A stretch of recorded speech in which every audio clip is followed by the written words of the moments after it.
shit. I can't sense a pulse. They can't be dead. Can they?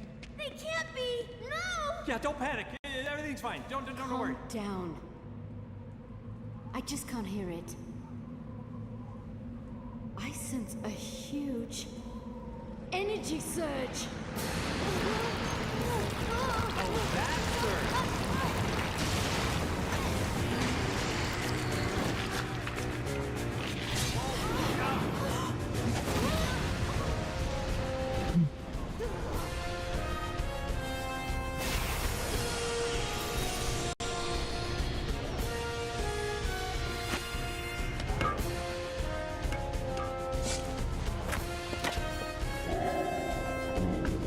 Oh.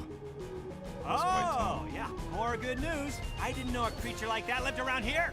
They're probably just a manifestation of whatever power is causing this awful cold. Can we save Kaim and Sarah if we beat the creatures? No, if. We will defeat them.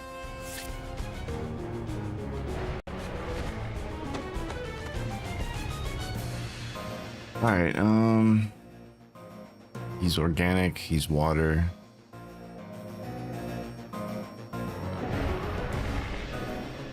The water is weak to earth.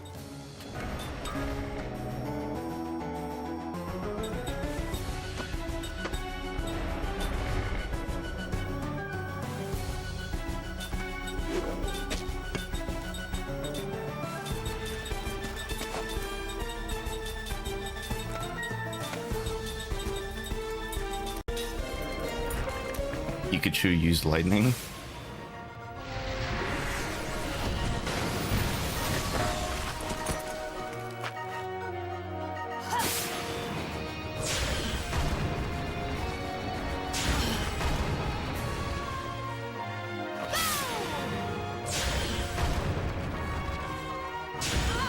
He has reflect on somehow. Okay, the one's just dead.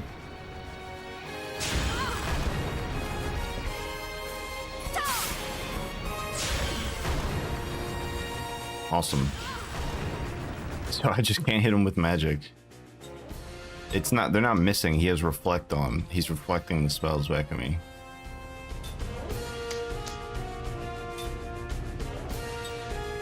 Excellent, excellent, excellent. Okay, well,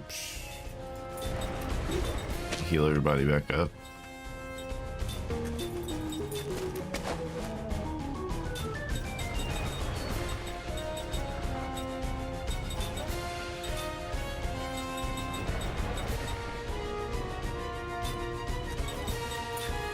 Mac's a pretty good physical attacker.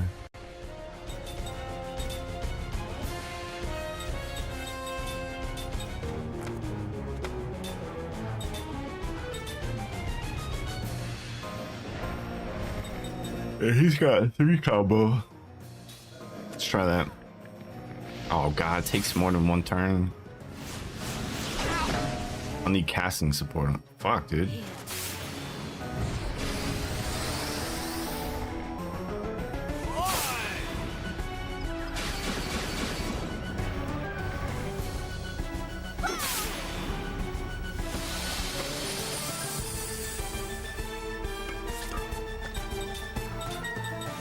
Want all barricade as well,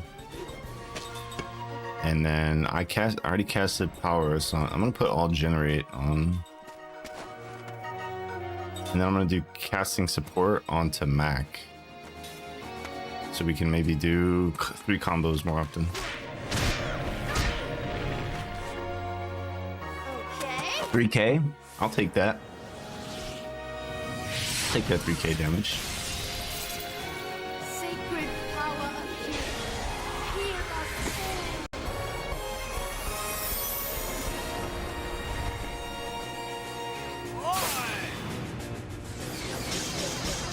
all. Now we're like buffed up. We got regen on. What can I do with?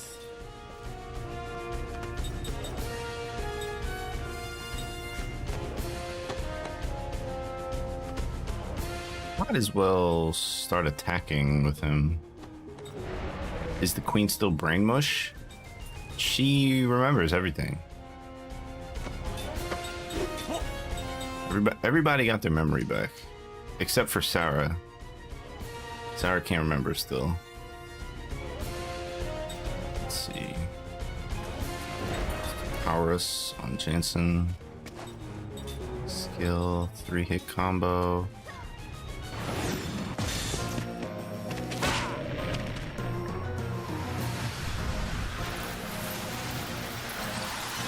Wait, why is it still taking an extra turn? I had fucking casting support on him. Okay, he just petrified. He froze 2 people.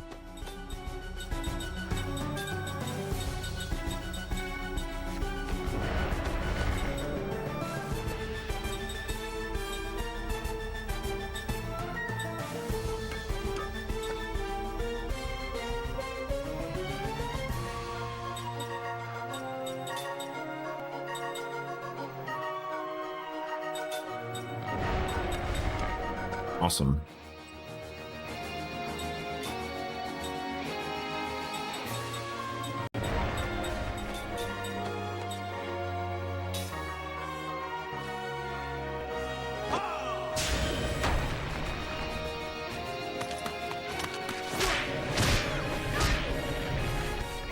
Video game frozen in real life? I think it's happened like once before.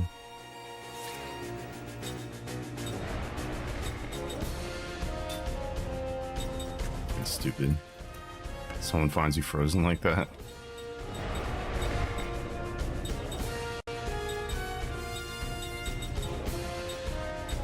It's the 99.999% chance that you're just gonna die.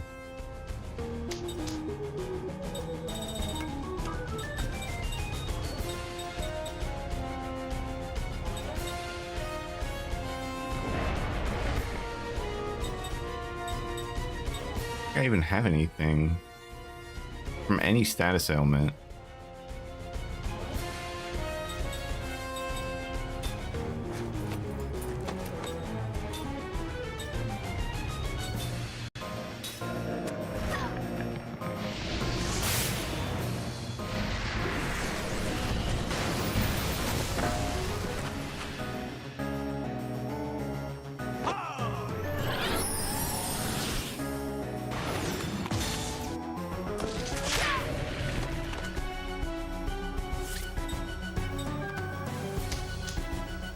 Oh, she unfroze?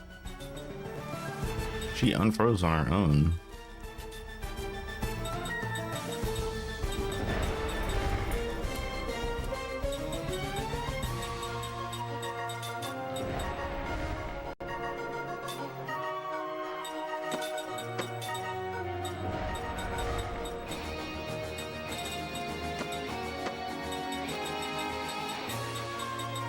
No way I can, like, protect us from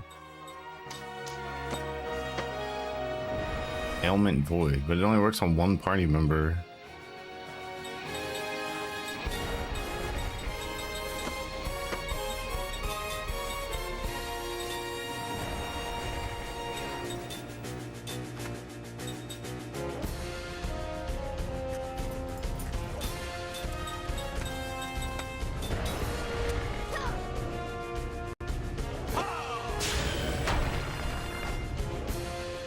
Okay.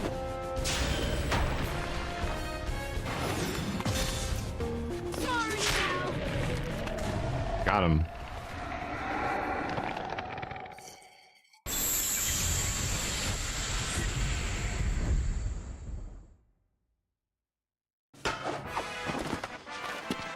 I wish I was stronger. I wish you were stronger too, Mac. Just kidding. Mac's a beast. Level 8 spirit magic.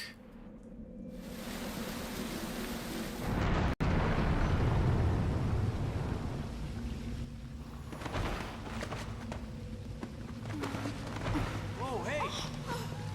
Kyle! Sarah! Are they okay? Kyle! Come on, buddy. Snap out of it. Come on, buddy. You're immortal, right?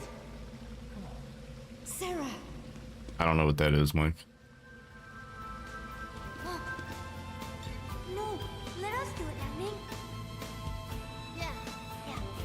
Are they gonna sing again?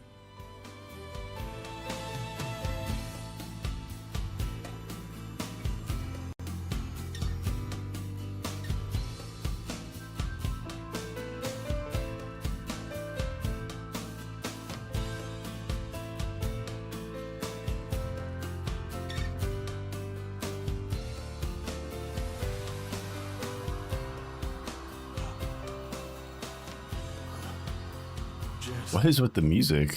Kai, you're back. I can't believe it. I thought you were dead. I mean, we gave up on you. You're spitting in my face. Spitting in your face. Hey, I love you too, you big lug.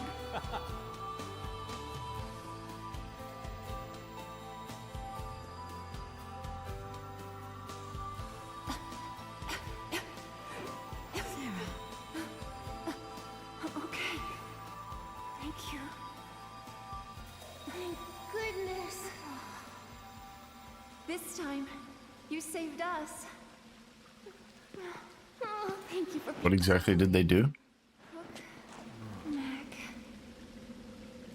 Thanks, Jansen. Don't worry about it, buddy. We've got bigger problems. By the way, you can always get a job as an ice sculptor. Kidding.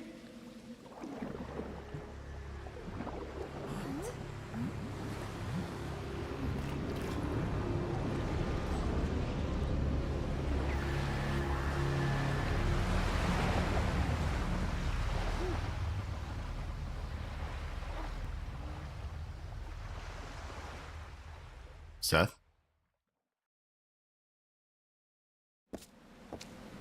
Captain! Ah, great. Why is Golden Boy still hanging around? Who is that guy? Everyone, get on board.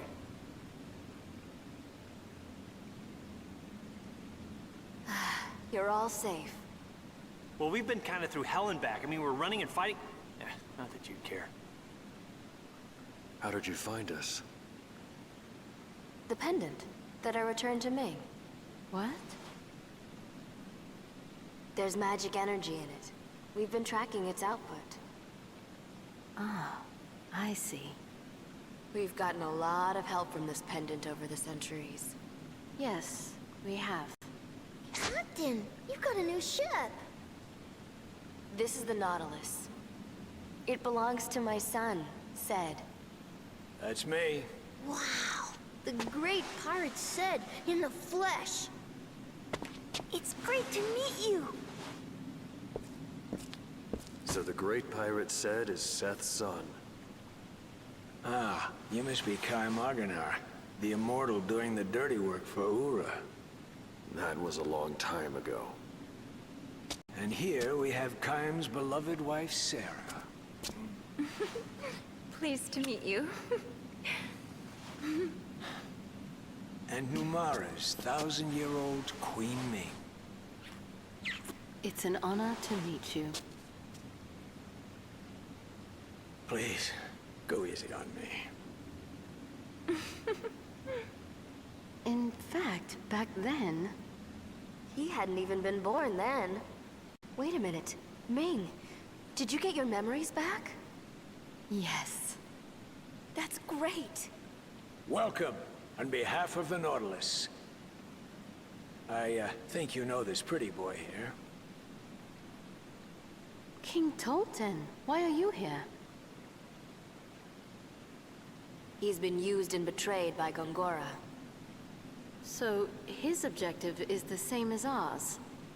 Yeah, he's still wet behind the ears. But I think we can make something of him. A daredevil, right, Mama? Daredevil? Yeah, a real macho man.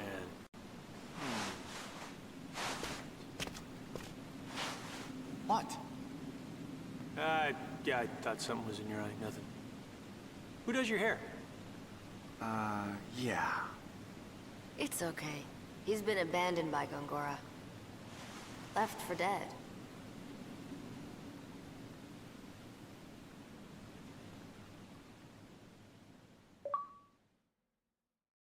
Ooh. On this 4. Last disc. I haven't played this in years. I remember thinking it made a better Final Fantasy than FF13. I never played FF13. I played 7, 8, 9, and 10, and then after 10, they kind of lost my support because they went to MMO style.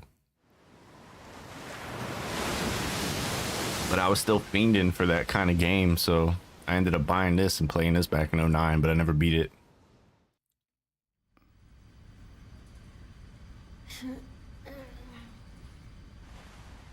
Hey.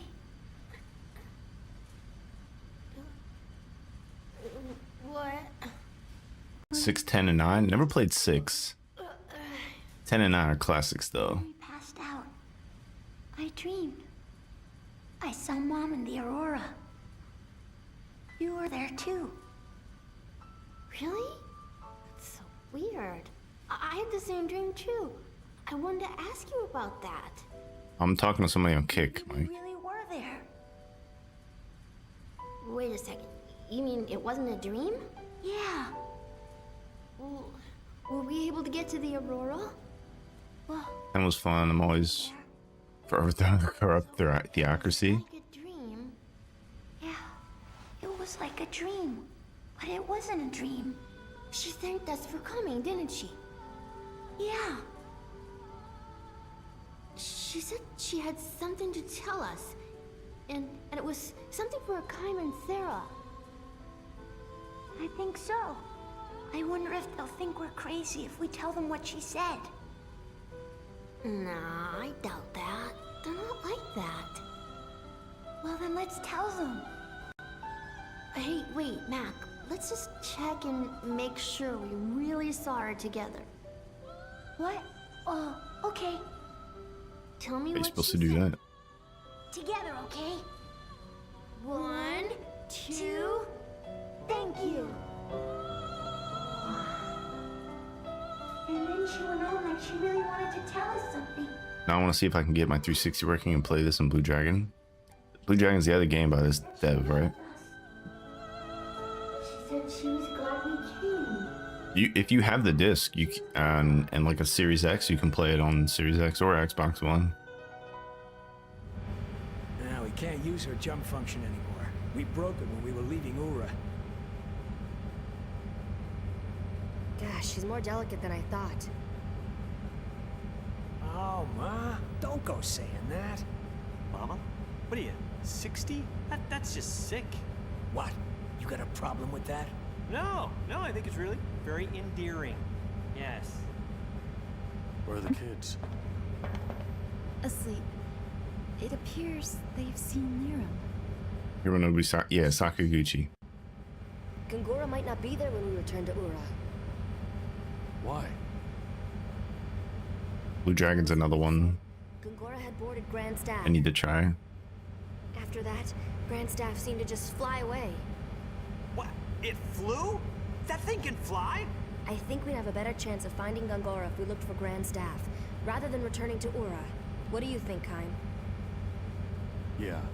If we keep heading south, where does that put us? The land of the Eastern Tribe. Let's land and take on supplies. I might be able to tweak the Nautilus for more power, too. Seth, this ship is a submarine, right?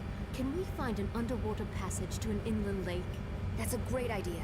Said, set course. Aye, aye, ma'am. You're still captain of this ship, Said. And yet you're still giving orders, Mama. Kaim, Sarah, Seth. I remember everything. The Hall of Mirrors, 30 years ago.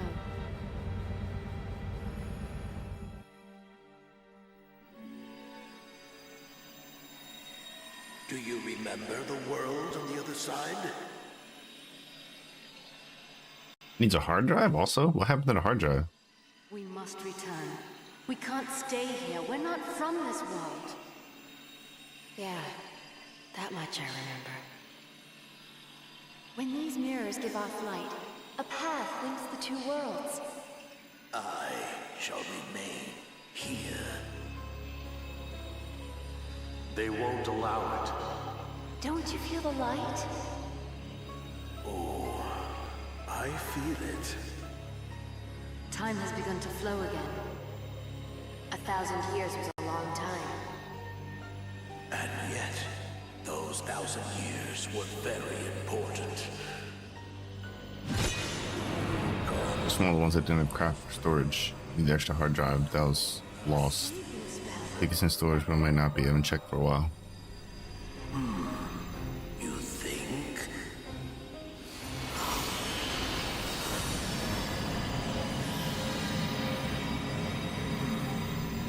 You don't understand. As long as we and these mirrors remain here, magic energy will increase in this world. This place shall soon be replete with that magic, and we will be able to access power stronger than any ever known. To do what?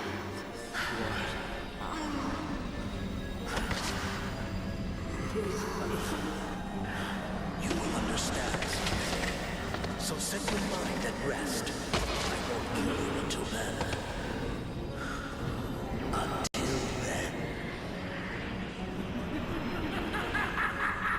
How does he look like that when he laughs? What the fuck? Fucking weirdo, bro. 360 and PS3 editions with not even 5 gigabytes of storage. And he took advantage of Anira's betrayal of Seth, threatening me and leaving my subjects' very lives hanging in the balance. I didn't know about that. He used our shock and distress to steal our memories. Yes.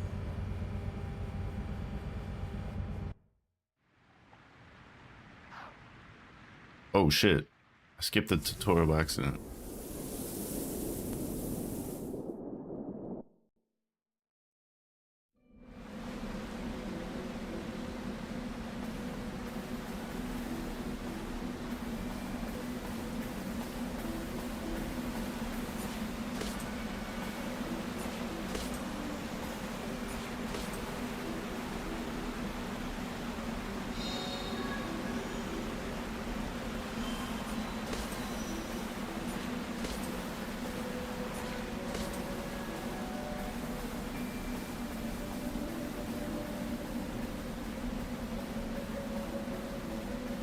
What?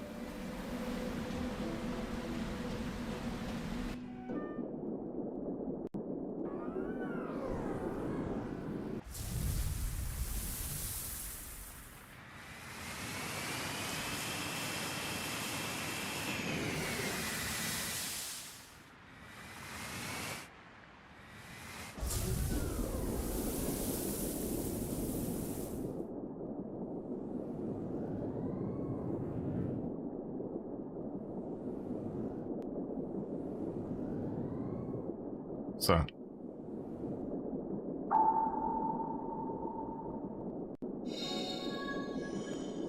Oh, it's treasure. Bro, there's probably so much shit just everywhere. What's up? 1776 Productions. What's good?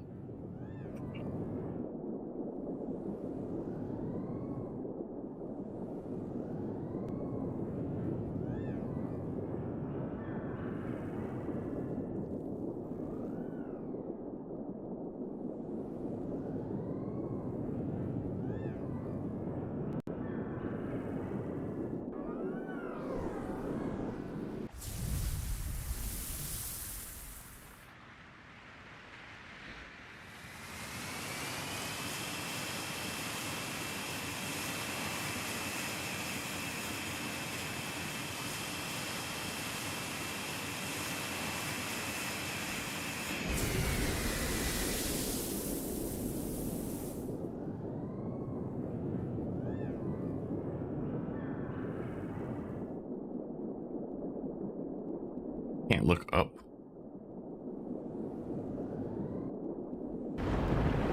Oh shit.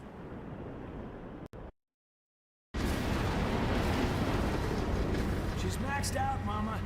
She could give more if she had more power. We should be able to use magic to get us past these hypercurrents. Yeah, that would do it. Magic energy? In the words of a pirate, a great treasure. This should be fun.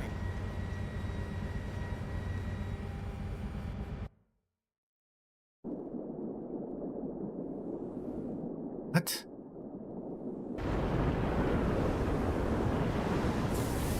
Oh shit, I'm like right inside of this thing. Die, bitch.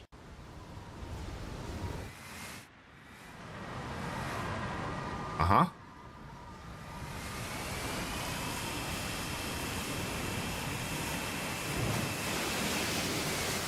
What is going on?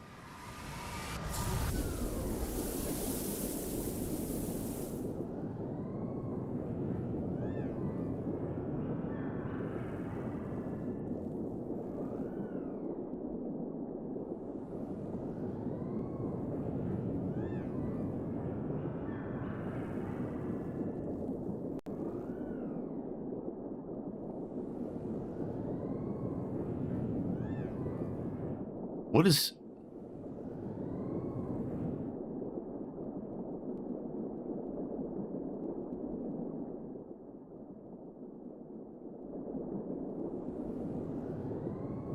Didn't I come out of here?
Oh wait, this is where I came out of? Yeah, this is where I was. Go on the thing.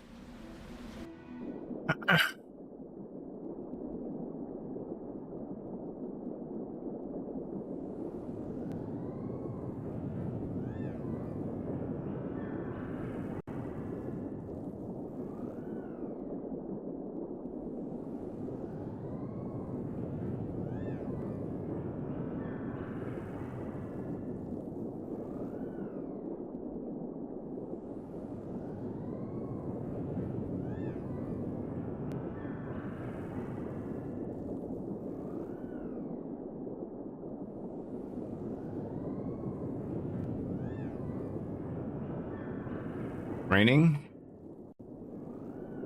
At least it's not snowing.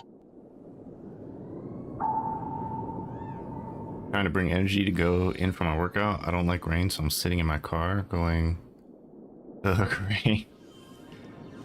Just think about it, like you only got like 10 seconds to be in the rain before you get inside the building. Then you're Gucci. You're gonna feel so much better after your workout.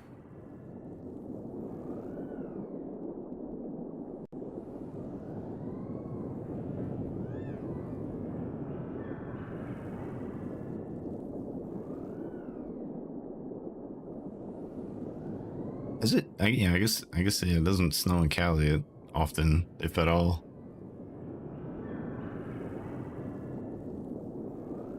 It snowed in Texas, so anything's possible.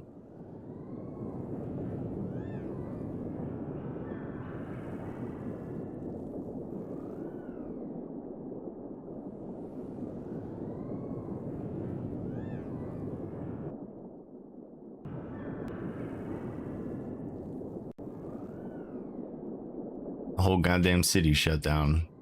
They were like terrified, like 3 inches of snow.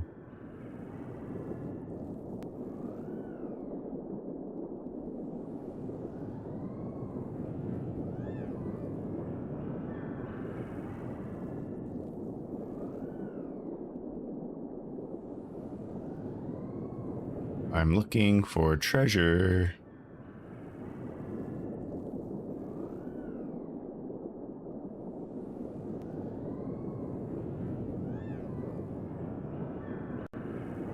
Here we go. Some treasure.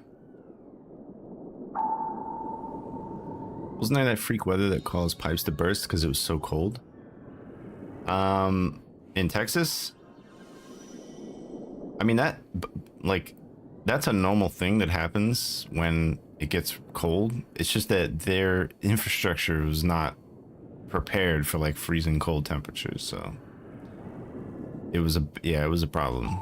But that shit happens every year, like in the Northeast. So did you get milk, eggs, and bread? No, I'm not one of those people. Not one of those people at all.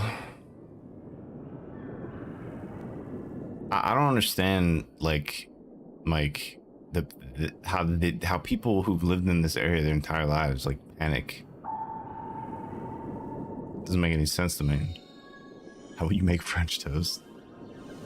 I feel like it's an old thing, like probably something like the old folks used to do, like way back in the day, for whatever fucking reason.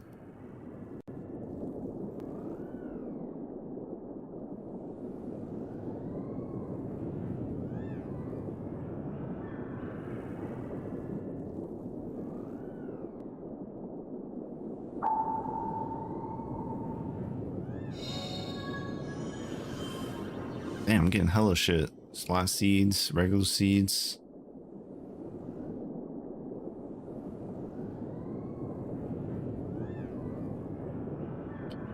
There.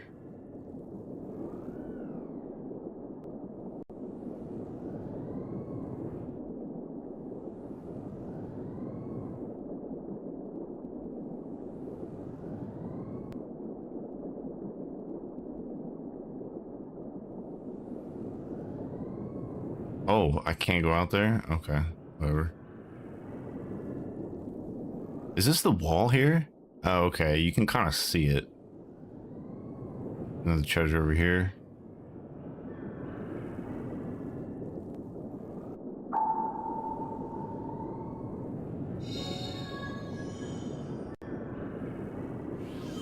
Getting a bunch of these.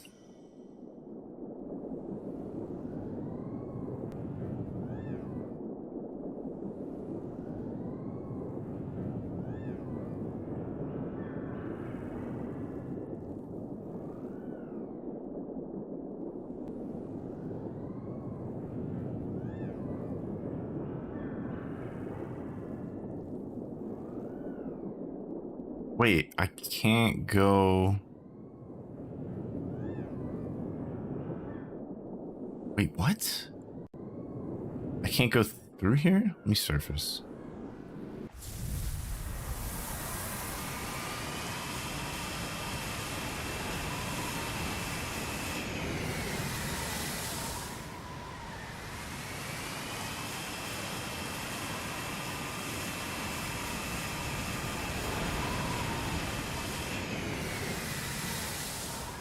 Oh, the sky just got real dark.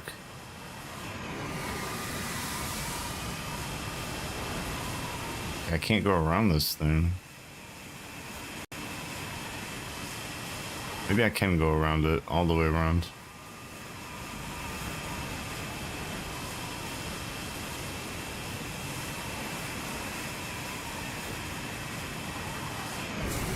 Looks like I can. I'll look for treasure while I'm out here.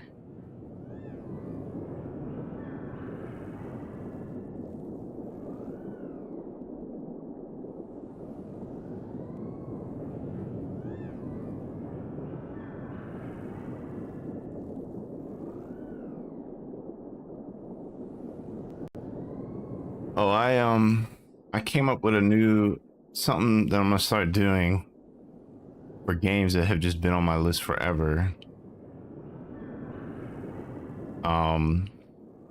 So every third race, I'm gonna do just strictly games that have been on for like a year or more, on the list for a year or more, unless we had just played one of those games. So I gotta start keeping track of when people add games to the list, which I didn't do for a long time. So I really just guessed for a lot of the stuff that's still on there.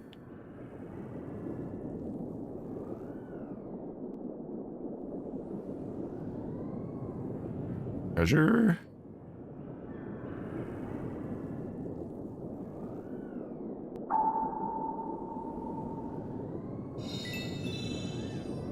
$10,000. Oh shit.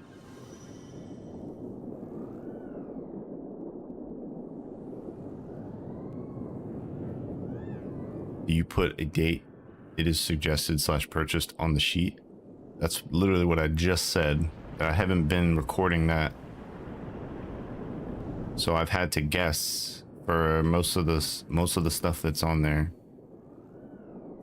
other than like the real recent ones in the last like 2 weeks.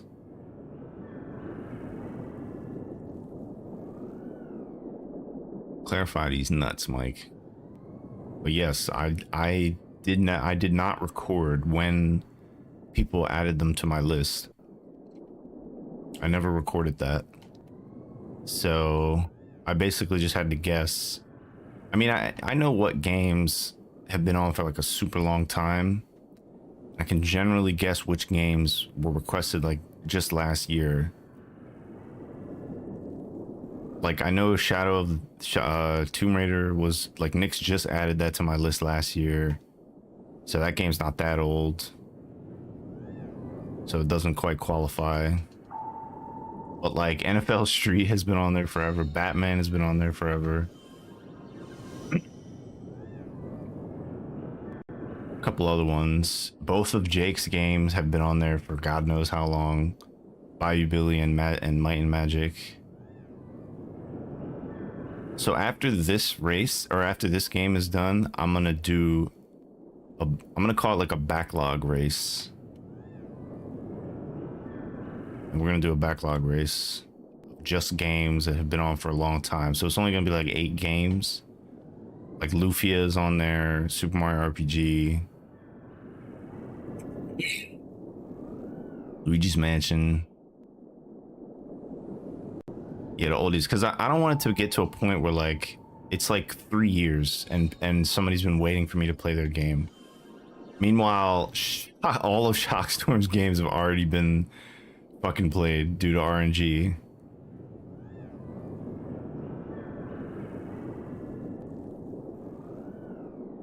Damn it, I gotta go around.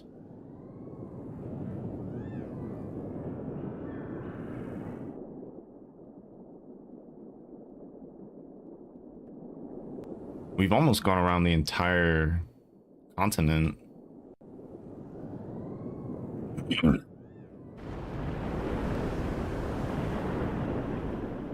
I don't know what that was, bro.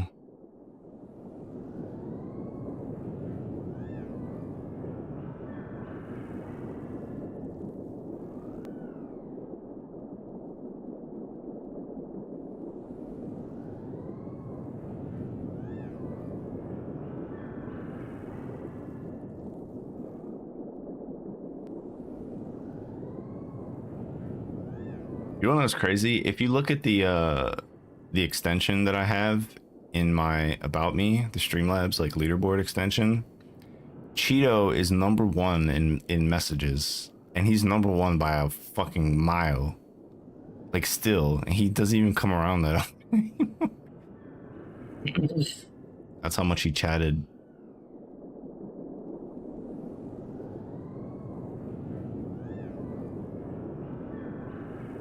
Is this? Are we back at the Burning Cave?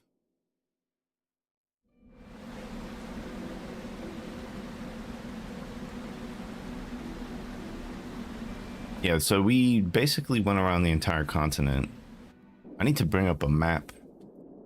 I did have a map up here before. Let's see, Lost Odyssey map. Oh, that's right. I had it right here. Cool.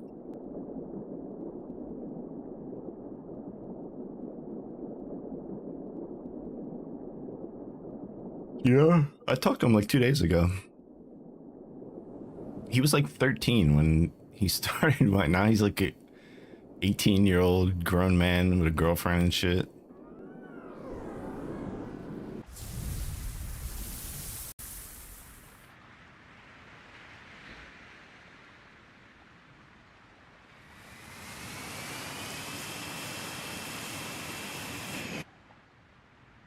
All right, we need to get to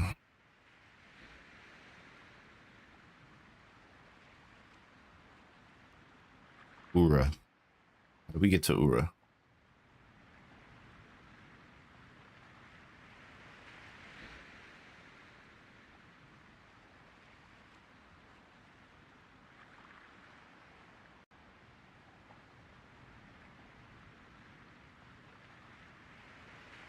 Oh, it's so far.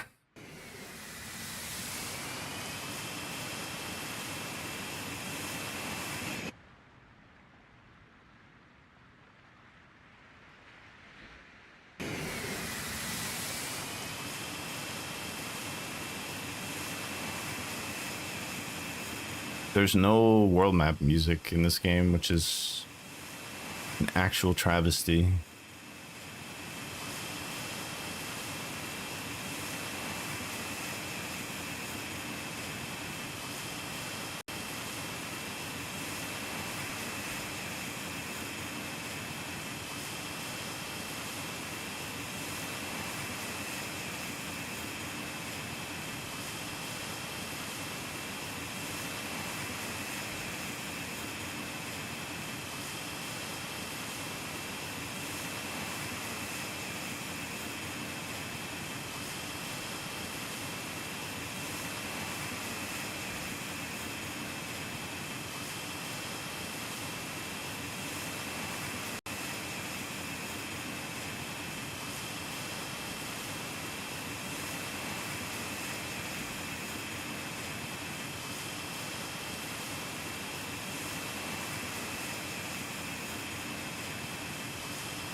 Excuse me.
Oh, you know what? I got everybody together now, so I can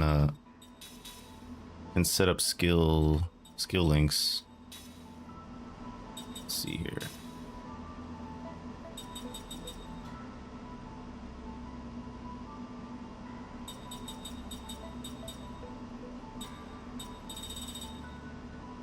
The auto shit. That's what I really want. Said. Yeah. Auto shield.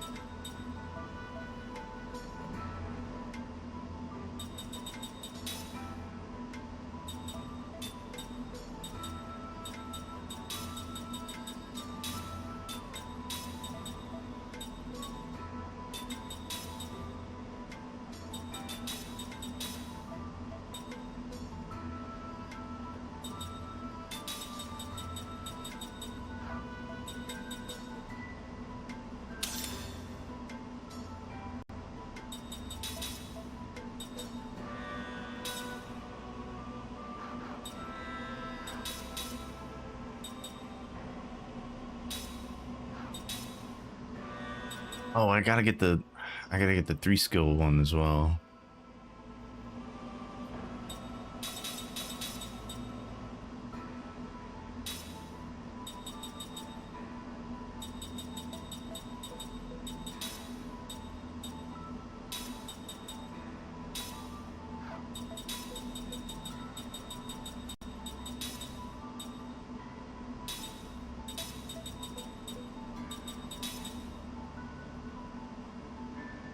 Was slot plus 3 again? No, that was an accessory.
Oh, gotta take this. Hang on.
Yo, what's up, Sneaks?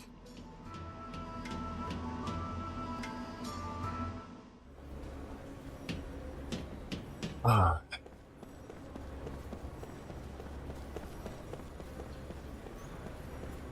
No, bitch.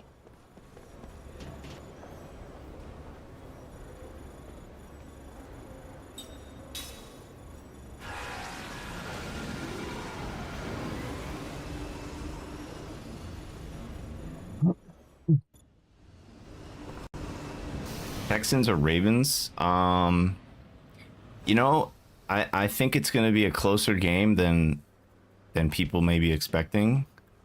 But I think the Ravens should win. They're a better team. This one has a strange perspective. This game, you mean?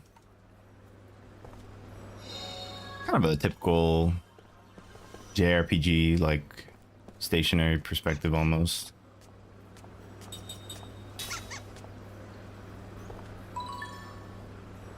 Gigantus Brooch. Packers or 49ers? That's another one there. Like, I picked the 49ers to win in my bracket. I actually have the Niners and Ravens in the Super Bowl. But I think the Packers could win that game, man. They're getting hot at just the right time, and defense starting to play elite. Quarterback starting to like pop off. Ooh, shit. HP up 3. We have 1,000 extra HP. Goddamn. It reminds me a lot of the 2017 Eagles. You know, they were underdogs in every single game that they played that year in the playoffs. Not a lot of expectations, but like if your defense starts playing elite and your quarterback is on point, you're tough to beat. Texans didn't look that good this week. I think the Ravens will take it. They should absolutely take it. CJ Stroud has showed flashes of brilliance though. And it's like, if he is on, but then again, it's like, you know, if Lamar is on, you know, who's beating Lamar Jackson, honestly. But we'll see.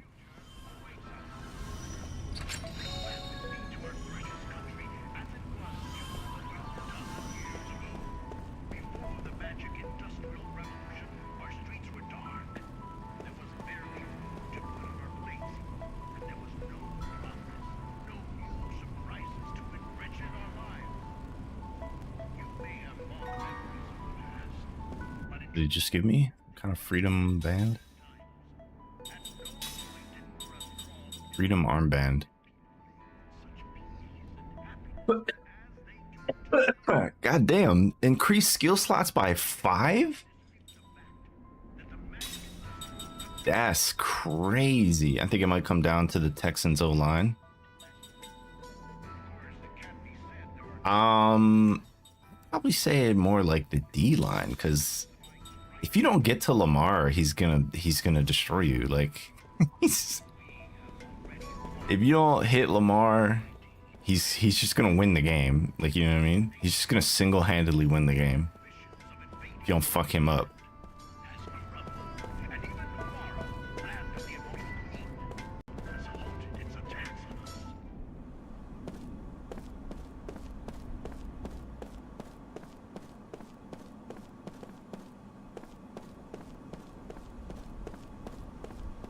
I actually would like to see Packers Lions in the championship. If the Packers win and the Lions win, it'll be the first ever home game NFC championship game for the Lions. It'll only be their second one ever. And the first one that they've ever had at home. Like, it would be legendary. It would be historic what we would be seeing if that happened. Texans defense is not good. That's what I mean. Like, if you have a team in the playoffs and their defense starts to get hot, they're very difficult to beat. Very, very difficult. The same thing happened with the Eagles. The Eagles defense turned the fuck up. Except in the Super Bowl. They were trash in the Super Bowl. But we still won because our offense couldn't be stopped. That's why I have like a feeling about the Packers, because their defense is turning up. It doesn't matter who you're playing. If you're consistently getting to the quarterback, making stops, like playing good defense, there's just nothing you can do like in the NFL at that level in the NFL. We're going to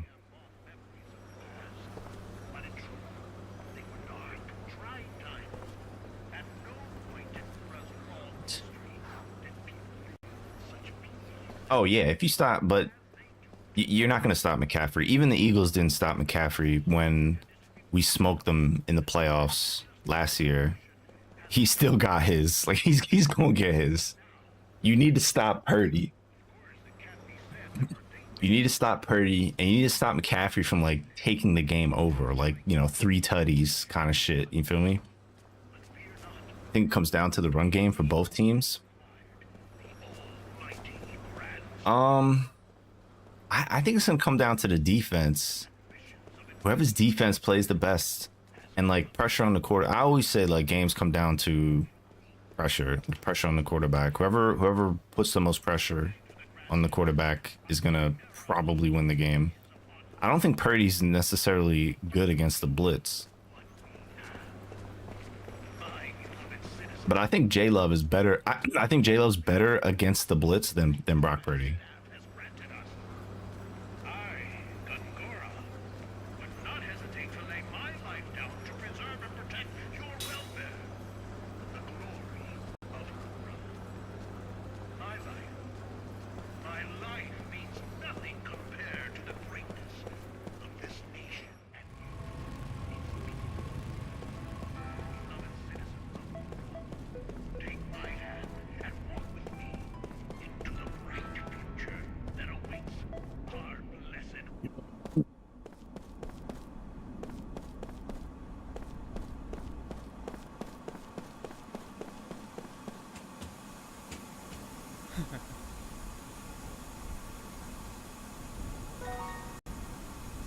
Because the Packers run game has looked like shit both offensively and defensively. Meanwhile, the 49ers run game both defensively and offensively is very solid.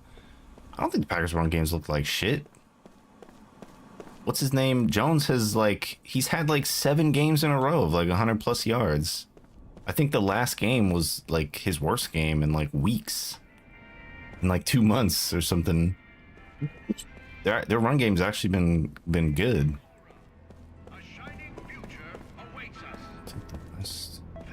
Is it north?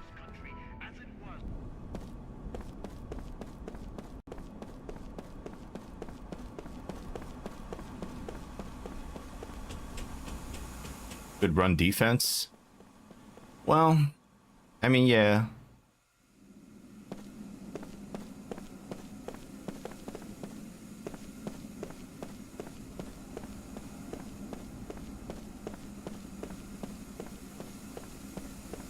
Any given Sunday, though, could be the time that they step up. But Jones healthy is a problem. Boise healthy, exactly. Guys are peaking at the right time. I don't think the Eagles were necessarily like the best team in 2017, but they peaked at the perfect time and ended up winning the Super Bowl. So that's all you need. Riggs with the most unoriginal comment every time he comes into stream. Still waiting for him to say something funny. One of these days, I believe one of these days, Riggs.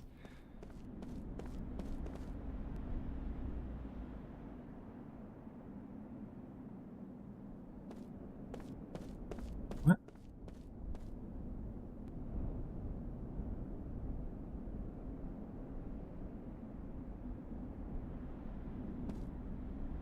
Yeah, but we were the #1 seed up until 3 weeks to go when our starting quarterback got hurt. And it was no one expected us to win after that. And we actually didn't play that well the final 3 games. And we even struggled in the first round against the Falcons. But then we started peaking And that's how, that's how we won. The final 2 games we peaked. We peaked against the Vikings, and then absolutely just fucking Chad peaked against the Patriots in the Super Bowl. Yeah, Riggs always says the same stuff.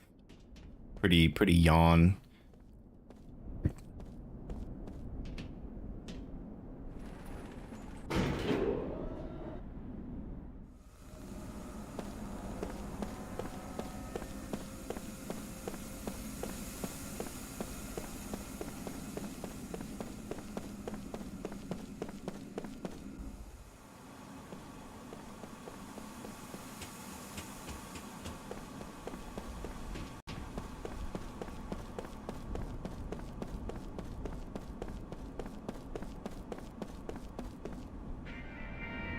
Riggs, don't you gotta go like shed tears over like your tough decision on what you're gonna have for breakfast? Fucking weirdo.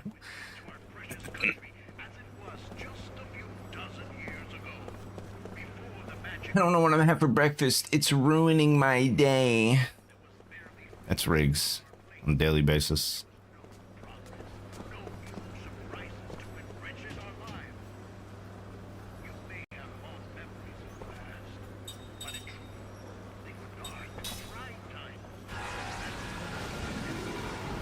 I don't know how, but you were cheating last night? You're not talking to me.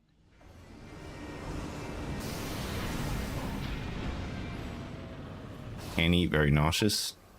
It's definitely not talking about me.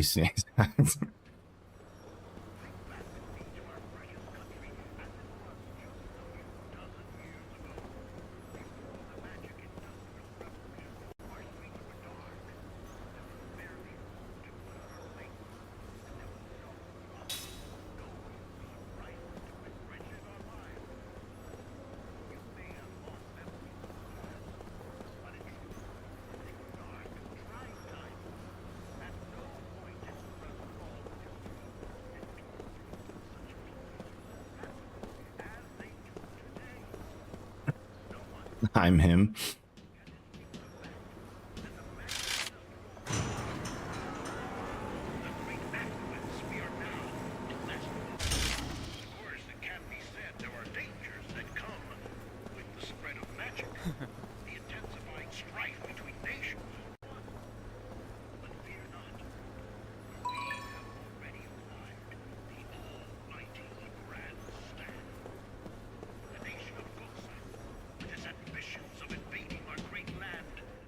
You nearly went into sweaty ranked after customs and fried.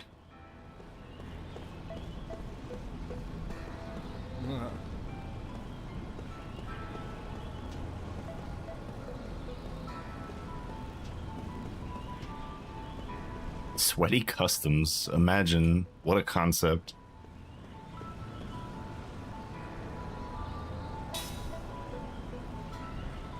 Then I got tired, so I lost my champ game, but I'm only 2 games off.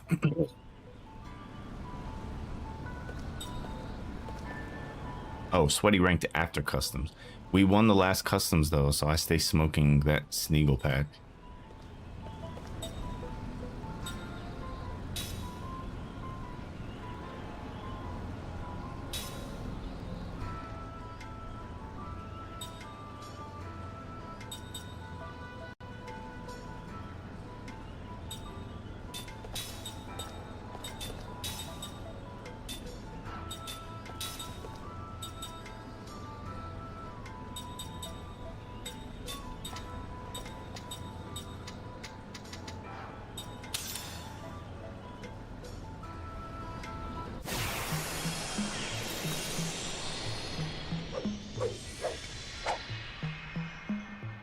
It's never gonna be fixed. It's gone forever.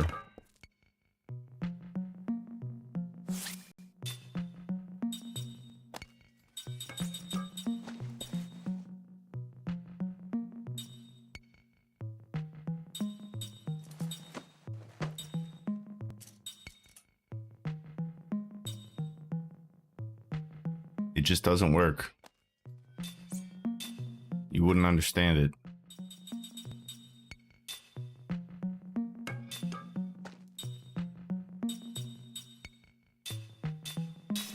No, fuck, I hit the wrong note. It's so annoying.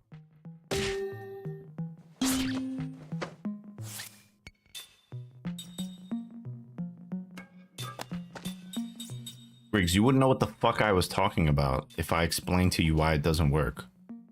Why a script doesn't work.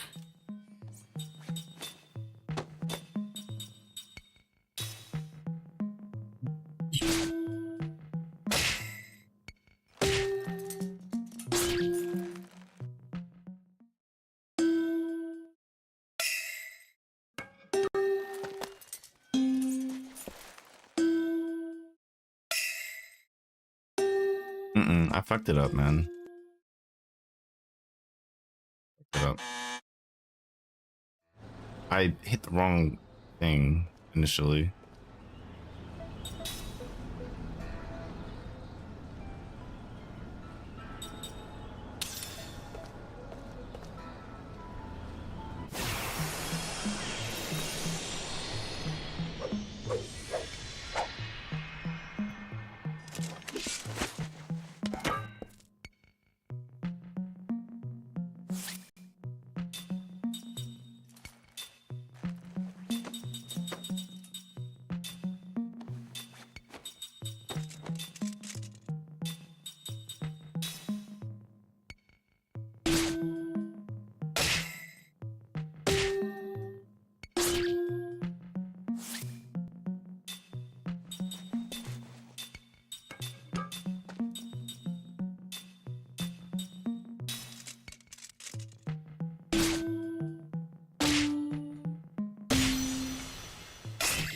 Is that right? That movie's based on a novel? I didn't know that.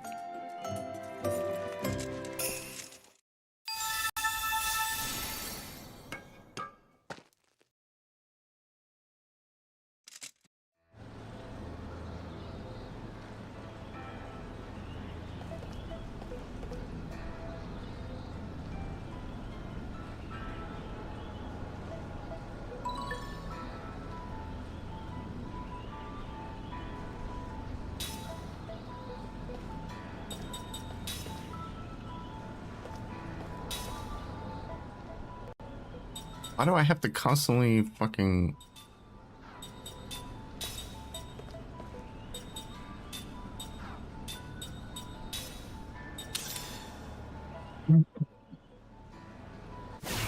Oh shit, I needed 5 people. Fuck.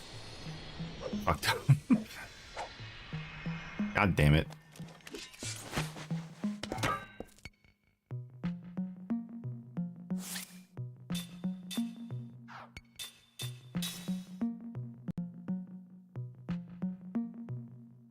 I'm out of here.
No, I didn't. No.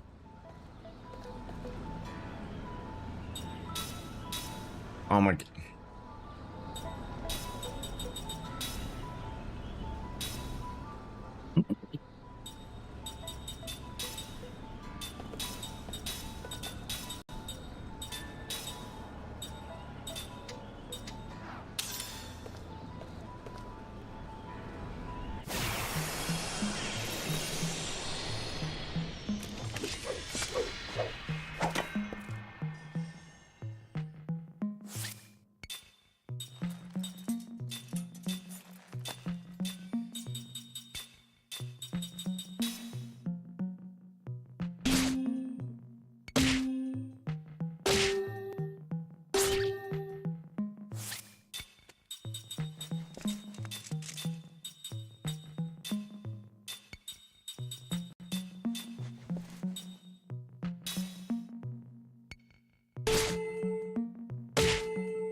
Gaia Breaker?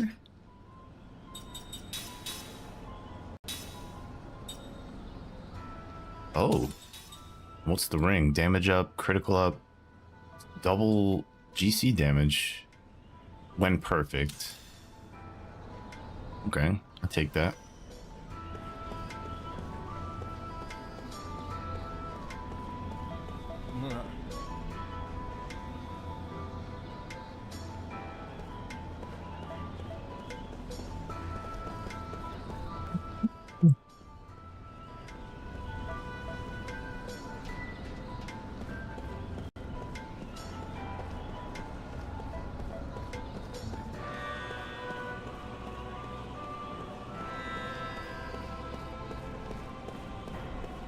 Who plays today?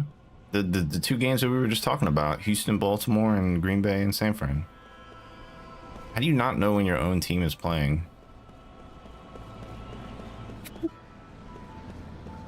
Fucking casuals, man.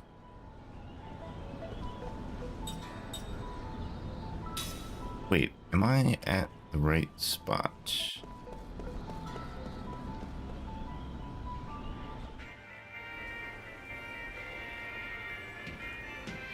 Central Station.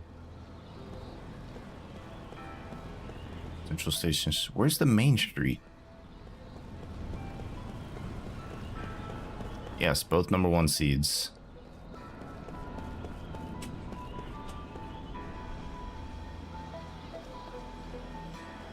Ah, here we go.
No 10 a.m. game. That would be like our 1 o'clock game, right? No, they always try to do 2 primetime games in the playoffs on the weekends. So it's always an evening and night game.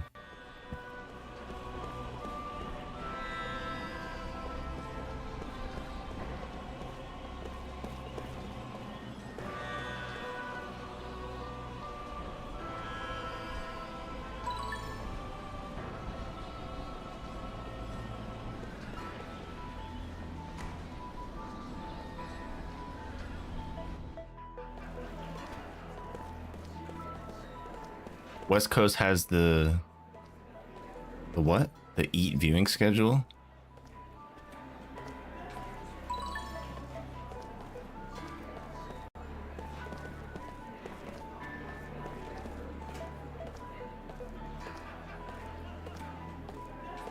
Because you wake up to football, you lunch football, and rest after dinner with football. You're saying it has the best? Is that what you were saying? Oh. I mean, I wouldn't disagree with that.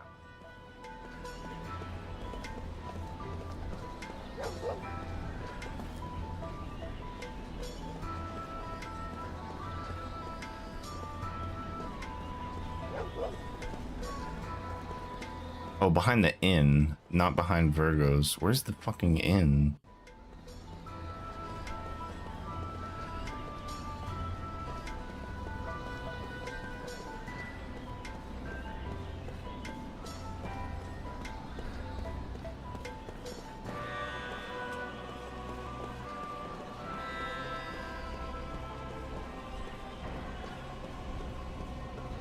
Isn't this the inn though?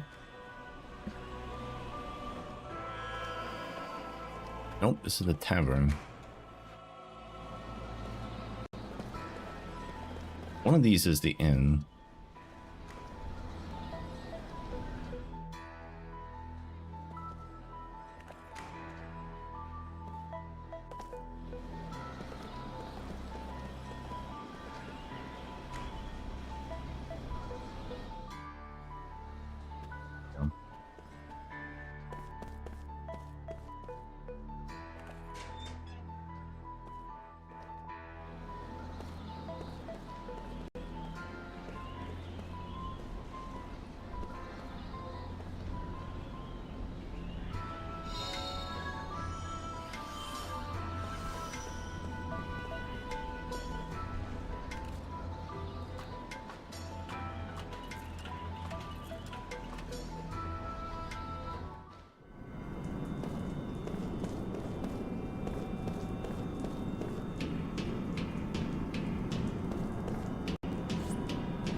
About my funeral? A little bit. I know I want to be buried. I don't want to be cremated.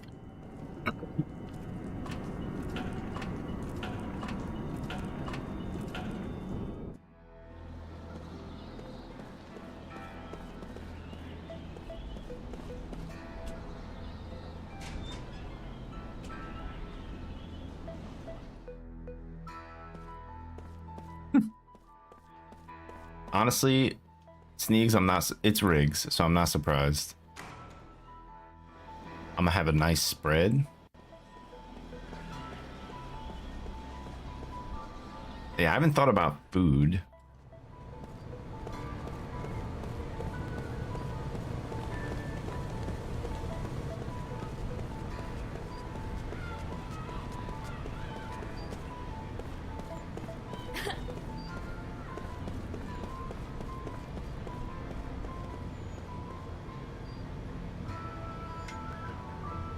I'll have a big bowl of tortilla chips by my casket in the bowl. Oh, stop, dude. It's ridiculous. Completely ridiculous.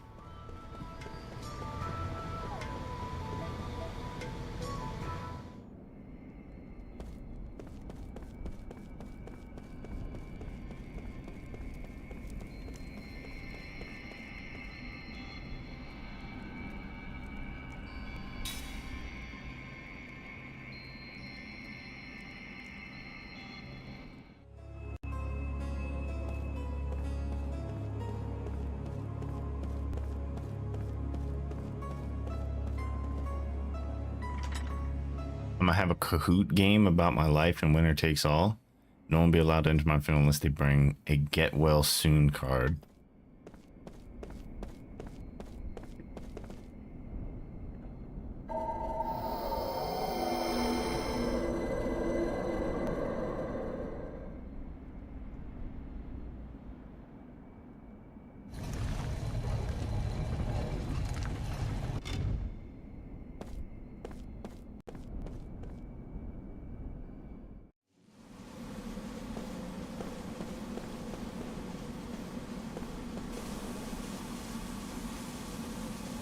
I was already down here. I already did this area. Everyone's gonna leave it a goodie bag, and in the bag will be a Ouija board with a note that says, "Let's stay in touch." Yeah, I'll be throwing that shit right in the trash. Literally, as soon as I exit the building, that's going in the closest dumpster that I can find.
Eternity is amazing. To not have fear of death as long as I am in this world. I am immortal, akin to a god. I am this world's time and history. Putting the fun in funeral? They're not supposed to be fun. However, to remain so, I must destroy the Tower of Mirrors. But if I do, it will break the link to the power of my whole world.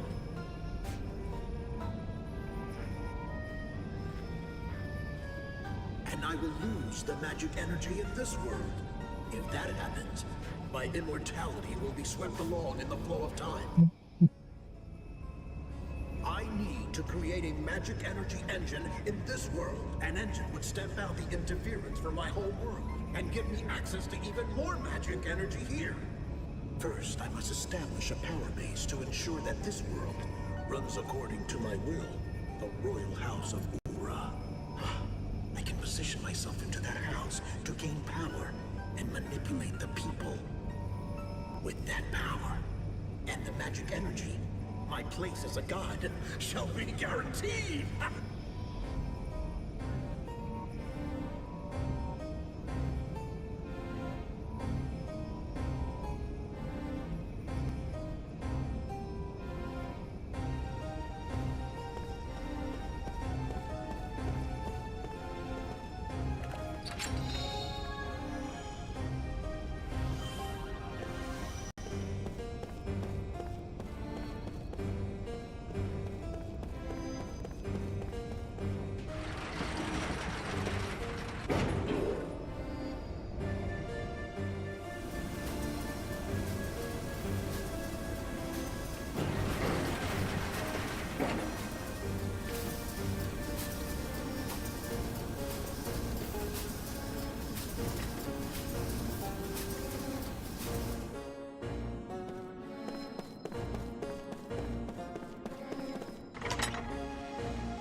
How do I get to the fucking Great Gate? That's what I want to go.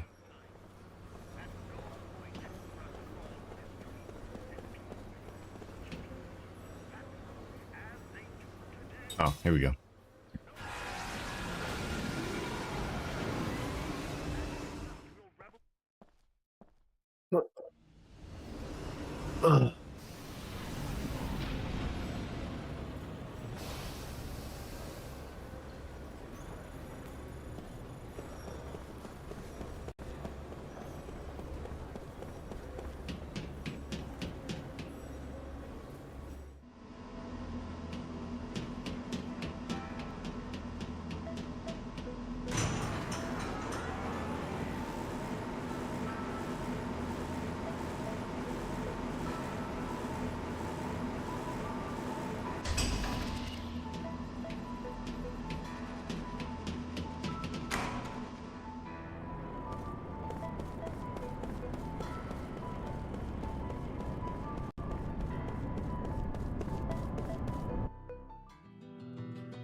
Let's take him down.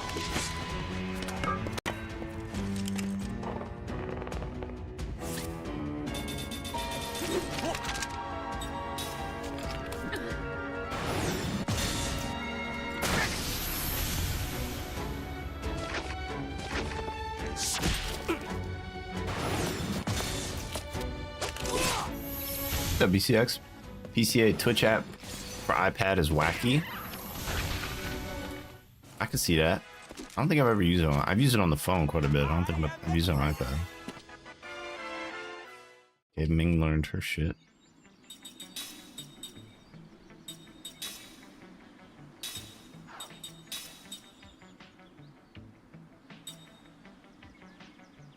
Every time I see you playing this game, it looks so fun. If you're into RPGs, turn-based JRPGs, it is. It just is. Menu sounds remind me of Kingdom Hearts a bit. That's a fair comparison. It's another.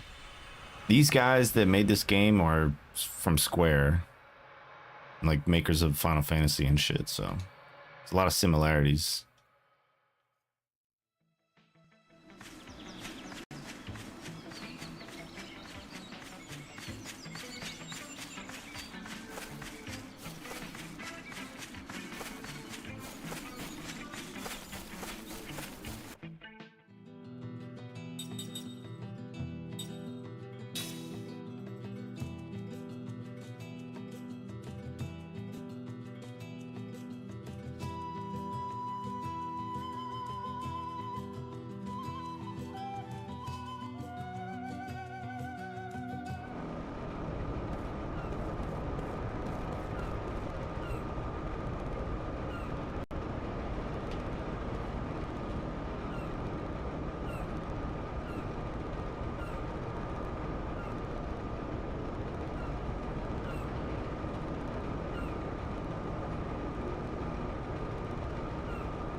He's just the ultimate mechanic.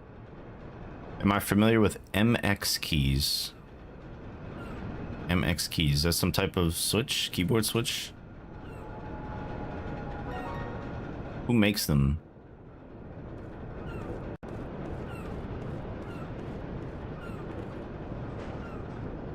Is it Cherry?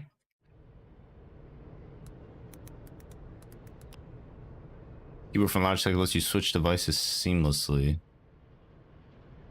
Oh, yeah, I have no idea. No, I haven't heard about this. Switch devices seamlessly. Oh, you mean like, so for like if you have a streaming PC, you can like switch back and forth? So working in an office with different devices, it can be pretty slick. Sounds interesting. I don't know much about it, no.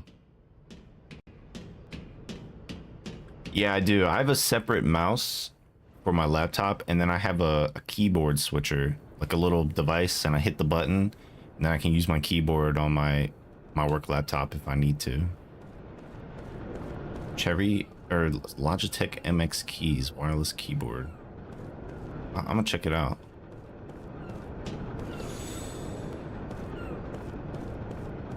Where is building material warehouse? Yeah, I use a like a Logitech. I actually use it's a Logitech MX Anywhere. Yeah, MX Anywhere 3 mouse. This is like what I use for my work laptop. And then if I need to use my keyboard, I just hit the little button right here and it switches it over to my laptop. The MX keys does up to 3 devices, and you can pair a mouse to it, so the mouse switches too.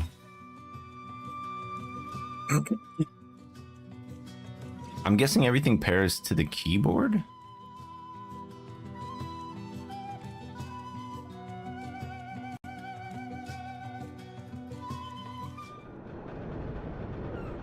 Interesting. Something like that.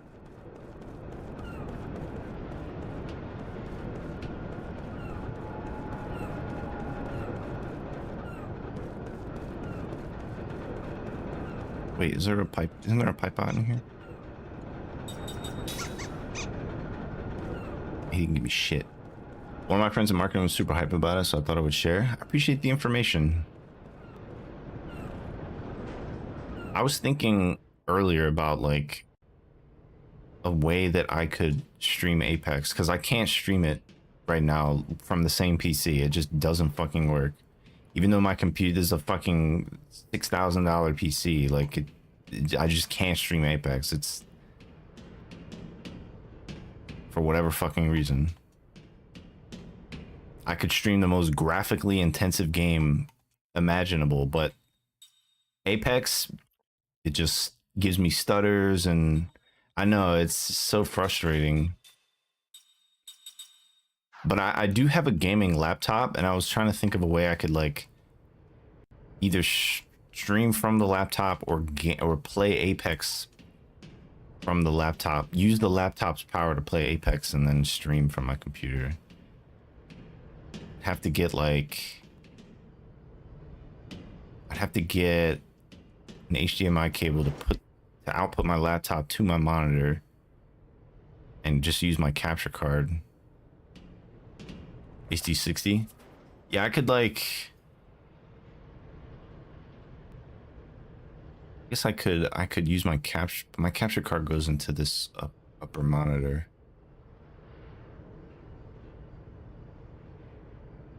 Yeah, I'd have to set up 2 more wires. One that goes from the laptop to my capture card, and then one that goes from the capture card to my ultra wide. It takes some effort to set up though. Would need either software audio interface or hardware audio interface.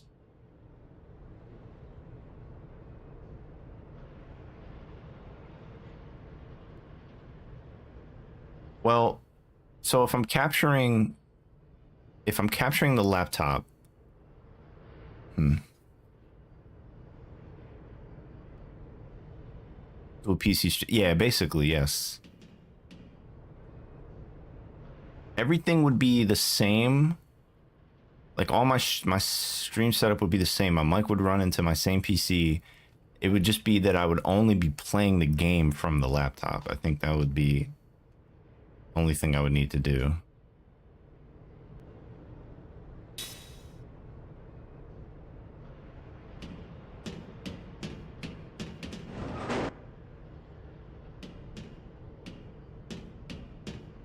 Fuck.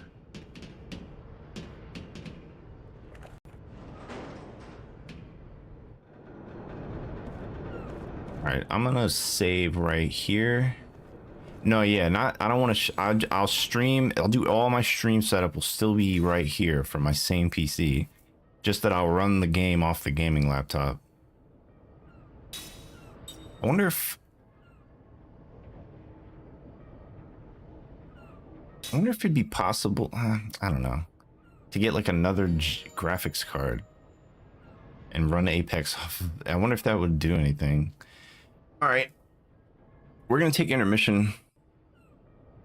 We're gonna take a quick break, and I'm gonna get some food. We'll come back and play some more. So I'm gonna hit the BRB screen. Be right back.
you were about to get. Few things got me as excited as a kid as starting up a new game and seeing that little logo along with its red triangle pop up.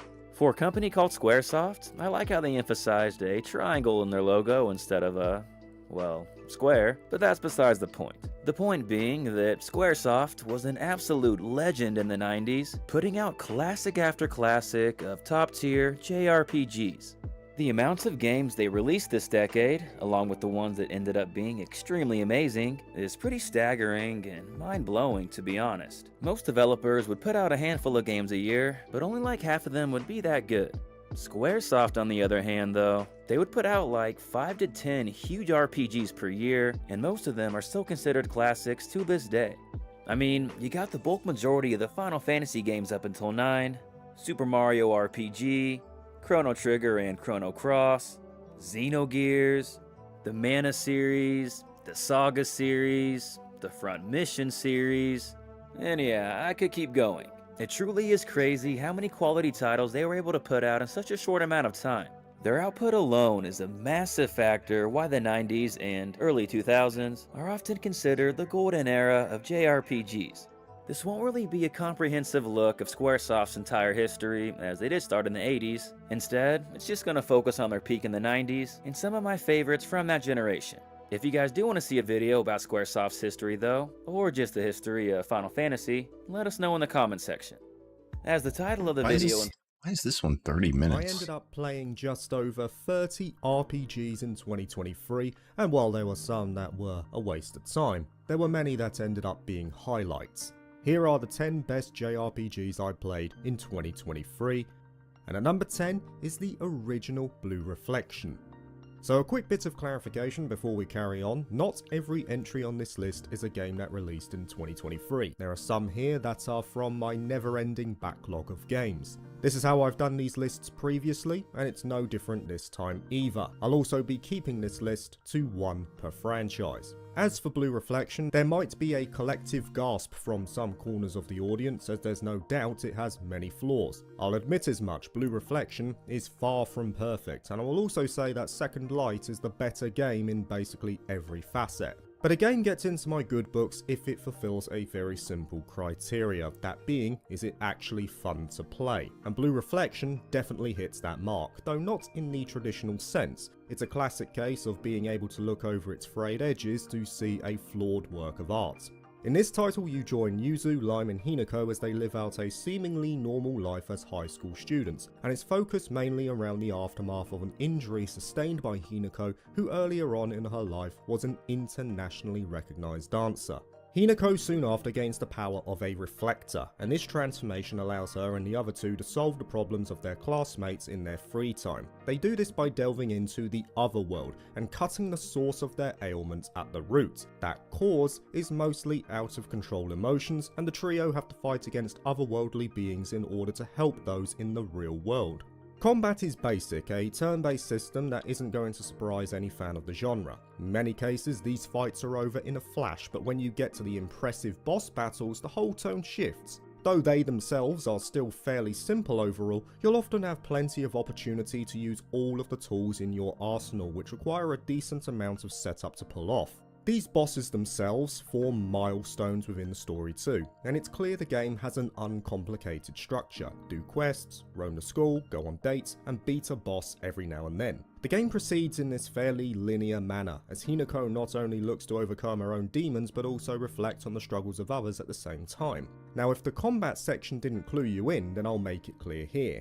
If you're looking for a challenge, then Blue Reflection will not be for you. There is no traditional leveling up in this game. Instead, as Hinako, Yuzu and Lime help other students, they are rewarded with fragments which then allow them to allocate points to certain parameters. What this means is that if you're not just steamrolling through the main story, you're often so far ahead of the curve that no enemy you face will even pose a threat. But for me, that works to its benefit because Blue Reflection was never about the challenge. It certainly has elements to it that are shallow overall and could have used more diversity, but if Blue Reflection excels at anything, then it would be its atmosphere. Instead of going down the traditional fantasy routes of many contemporaries, Blue Reflection instead goes for a more calming feel, not necessarily melancholic or somber, but slow and serene, as if drifting in a small boat downstream, and only at certain points will it ignite into a frenzy. Most of the time though, you're just walking around the school, talking to other characters and deepening your bonds. It's more about the journey than the end goal here.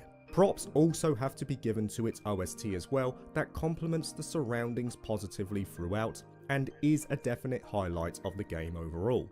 Blue Reflection embodies a more profound experience below the surface, a serene pool that is actually far deeper than it initially lets on. This is not a fantastical adventure where you brave countless trials in far-off lands, but it never needed to be. And for that reason, Blue Reflection ended up being a memorable experience, one that stood out from the crowd. And that is why it ends up at number 10.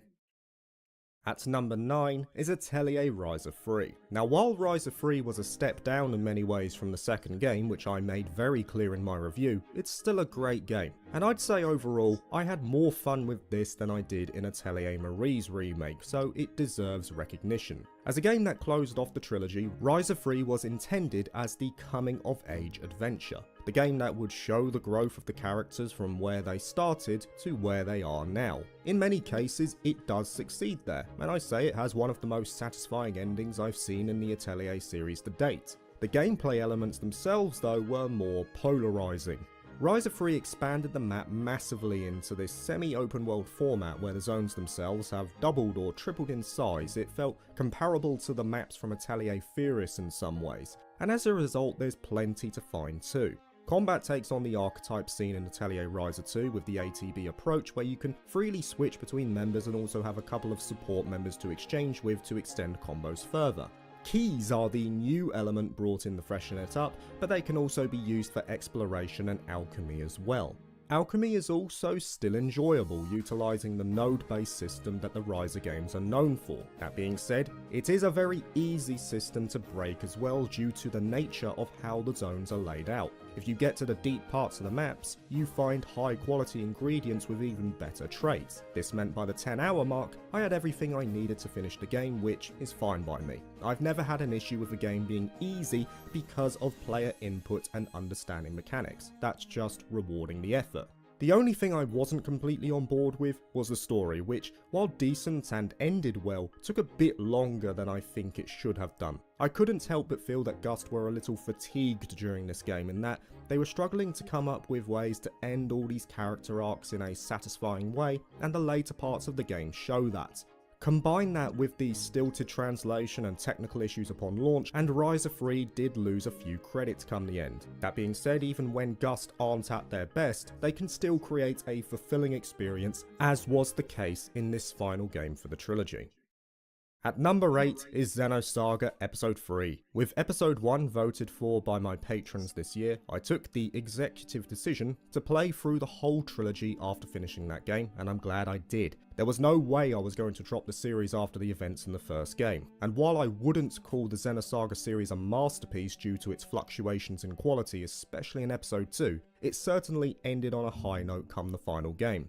Episode 3 was where everything came together for Monolith Soft. All of the issues in the first two games were rectified here. Episode 3 as a result had the best combat, the best cinematics, the best art style, the best music, and it ended in a surprisingly fulfilling way despite the amount of content that was cut from the original plan. While there were some elements that I wish were expanded on more, and I couldn't help but feel let down with what Xenosaga could have been if its original form saw I usually go to was a fair compromise. Micro Center, A year after the events of Episode 2, which is not a lot of people have them in their areas. There's only like about a few dozen across the country. If you're lucky enough to have one close, as a conclusion to these events, I would highly recommend Micro Center. From the beginning, and Episode 3 if you don't have Micro Center, either Newegg or Amazon. In order to round out the experience. Amazon usually has the best prices. Done well. It helps as well that the music is on point, with Yuki Kajiura taking the reins for the entire OST this time around. She did an excellent job with the cutscenes in Episode 2, and did just as good a job on the compositions in Episode 3, bringing many of the more impactful moments to life. As for combat, it not only took on the most simple archetype of the three games, but it also became the best for that same reason. Episode 3 used a standard turn-based formula, no stocks, no zones, just a basic outline of attacks and skills that effortlessly became the best the series had to offer. I can't emphasize enough how relieved I was when I first started playing the game. While I can't fault the ambition of Xenosaga in trying something different, there are times when simple is best. And that pretty much becomes the closing statement as to what Xenosaga is. It's a series that cannot be faulted in terms of its ambition and... I almost screwed earlier and typed the customer phone number in Twitch chat. That would have been bad. Remember that time I typed my password in your chat? Too difficult to obtain for where it happens. The studio was at that time. I honestly think that if Xenosaga were to be revisited from the beginning in the present day, we might actually get to see what the studio envisioned all those years ago. And who knows, after the events of Future Redeemed, there might be a slight chance that something is already in the pipeline for that. Number 7 was studio-sized debut title in Eternite. An anti-aging drug, a zombie apocalypse, the end of the world, screw all that noise, we're here to reproduce. Eternite was great, a dating sim action RPG hybrid that I knew was going to be a hit as soon as I played the demo. The core of the gameplay is split. Most of the time you'll be spending it on a train in between main story missions where you partake in the social sim aspect to raise your abilities for the coming fights. And you'll have a set number of days to do so before you have to progress the story. These events will grant essences that can be used to not only improve your own skills, but also grant abilities to your partners like buffs, spells and healing abilities, not to mention also yielding straight up stat increases. The actual character events themselves though are a highlight too. All of the love interests are well written and they're all distinct from one another too. Eventually though, you will need to leave the train and progress the story, meaning you get involved in the game's combat. It's visceral, fast, and the controls feel tight. There's plenty of abilities to use, and due to the social sim aspect, the combat is gradually enriching over time with further skills and supporting abilities. The dungeons are pretty good too. There's certainly a good diversity of scale in there, from research institutes to labyrinthian structures, and they've got a strong variety of puzzles too. I was fairly impressed with the creativity on display. Welcome back, train teasers. I was pleasantly surprised How was your workout? with Eternites when all was said and done. For an indie project that promised a lot, I think it delivered, and in some cases exceeded my expectation. There are several cases where the game appears to go above and beyond despite having a clear budget, like multiple language support for voiceovers and actual animated cutscenes outsourced to a studio. It does have drawbacks for sure, as many of these games do. I think the OST is weak and the scavenging missions are tacked on, but the majority of it is at least solid. What really surprised me with Eternite... It was good. You can see why this instructor is popular. It makes you use so many of the equipment and equally divvies it up. This is how you end a game correctly. You take the most important Sounds like a good motivator. Of your journey, match the tone of the message you're attempting to convey, and just go for it. I was very happy with my experience by the end, as was I happy to hear that Studio Psy recently received $7 million in funding for their next project, and it's very well deserved. After this game, I am very much looking forward to what they come up with next. My bad. At number 6 is an oldie, but a goodie, in Gust's oft-forgotten gem. Why does it do that? That's so weird. It's a collaborative work between Ban Presto as publisher and Gust as developer from 2006, and it's a shame that it's... Oh shit. I hit a button. To end all these characters. I hit a button. Breaking into the top 5 is Star Ocean's Second Story R, a classic case for me of a game being hampered by its narrative. If it could execute that aspect, it would most likely be at the top of this list, but I couldn't give it more than an 8 out of 10 because it struggled in the area. Have you ever played one? Star Ocean? But the fact it's still in the top 5 despite that issue is a testament to how good the rest of it is. Just on the surface, it looks amazing. In fact, the remake as a package is just very well done, bringing a classic up to modern standards while still maintaining the aspects that is a little hard. Great. The combat this one in particular is very popular. It's very good. Take on an action-centric system, but really the combat played it not too long ago. A visualization of the actual highlights of the game. Second Story R has so many options tied to it that it becomes very easy to break. Every character has a host of... I remember being in the beginning and I had to go down a mountain and the monsters way too difficult for my level. Not only certain abilities, but also maybe you were too far ahead of where you were supposed to be. If you combine them together in the right way, you can make, say, game-breaking equipment within the first couple of hours. There's a staggering amount of customization available to the player, and they all enrich the gameplay in a multitude of ways, either through combat, equipment management, or the plotline, or the world itself. And I think that Star Ocean 2's greatest strength for that reason isn't the combat. Maybe you had to like itself, level up or it's something. given to you to interact Morning, with Shockstorm. combat and world as a whole. If you comprehend them and use them right, the later story events become a joke and makes multiple playthroughs worthwhile if you simply want to find more ways to break the game. At the very least though, you'd want to play through the game twice as a minimum due to the dual protagonist feature, with Claude and Raynor having their own unique moments in the narrative despite having plenty of overlap. In addition, there are a massive amount of recruitable characters during when you go back? too, but not all of them can be taken Like on a soft single locked you? journey, ensuring that the second Which playthrough Star Ocean was this? Do you remember? while. Now, while I think the side characters themselves are a bit shallow after they join the party, they all play in unique ways, so at least there's a fresh aspect given on the gameplay side of the spectrum. But if you're purely here for deep characters and story, then PS4 or 5? will come up short. Star Ocean Maybe it 2 was has 6? a better story than it has writing. That is the Is it quote the I give Divine to Force someone or else whatever? in regards to the game and its narrative. A journey that has many great moments within it, but doesn't deliver them well enough to be memorable. That grievance is most notable in the antagonists, who are the weakest part of the game for me. The issue is that Star Ocean 2 employs the Souls-like style of storytelling for many of their backstories, which can work. I am a fan of that type of storytelling, but the key difference is in the makeup of the games. Despite the amount of lore inherent in the worlds, story is never the focus of a Souls game. Someone can easily All I know is it makes me scared to play Star Ocean games now. and not comprehend the story at all. The same is Star Ocean not 2 true wasn't of too bad. JRPGs, which has story as You a can focus essentially with break the linear game events leading to its pretty eventual early because you can get In like the short, best sword in the game, elements like and right off the story bat, must be given and to just the kill player everything. So they can relate to what is happening on screen, but that does not happen. To say that this method doesn't work though would be incorrect. There will be a game later on this list that uses the same style of storytelling, but in my opinion does it far better. All in all though, Star Ocean's Second Story R was a great game. A well done remake of a classic that delivered in many aspects, and it easily earns its position on this list. Just falling outside the top 3 at number 4 is Kuro no Kiseki 2 Crimson Sin, the sequel to the upcoming Western release of Trails Through Daybreak. Now, I made clear last week that I think Crimson Sin will divide opinion, even more so than games like Cold Steel 4, because it goes against the I like to play the traditional Sky game, but I formula don't of the like series tactical as well. games. But the second stories game are in so the funny. is generally where large strides are made in the But just overall watch a playthrough then. narrative, but that just doesn't happen in Crimson Sin, not in my opinion at least. Even so, it's still a great game, hence why it's on this list. Sure, I played Reverie 2 this year, but I already did that 3 years ago. Crimson Sin was a completely fresh experience, so naturally it was going to win out if I was going for one per franchise. It plays very similarly to the first game as you would expect, but there are some notable positives like its improvements in the OST, the greater character focus overall, and its souped up combat. The combat in particular is just a refreshed version of the original, an action-based overworld mode as you explore, followed by the turn-based command mode at the push of a button. Crimson Sin's additions came in both modes. The action-based mode has chain-link maneuvers and quick arts, while command mode brought fan favourites like S-Craft cut-ins back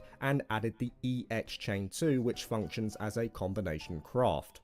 The combat is still as enjoyable as it was the first time around, and that isn't the only thing that Crimson Sin does well.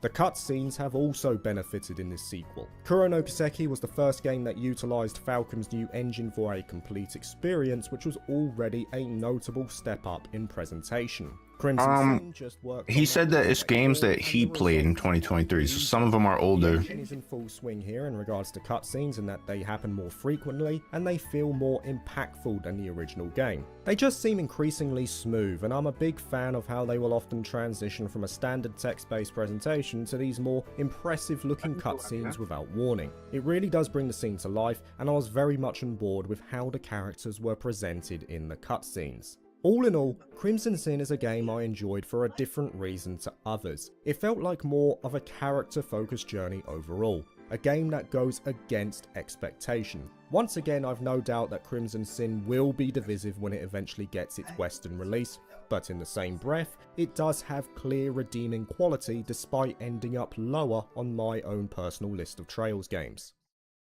We're into the final stretch now, so the cream of the crop in 2023 from my experiences, and we're starting with Barton Kaitos Eternal Wings and the Lost Ocean at number 3, or simply the remaster of the first game.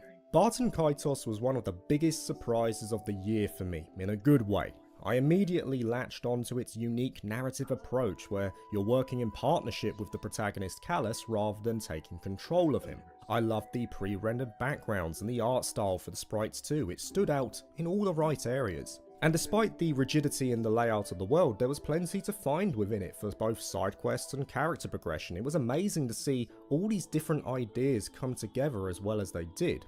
I noticed very quickly that Barton Kaitos is not like many other RPGs. It throws many of the staples out the window and forced me to play by its rules. Tutorials, for example, are in the game, but only if you talk to the NPCs. It's a novel way of doing things in that it's not a traditional way of going about it, but it keeps the immersion of the game. You're not being taken out of the experience to do so.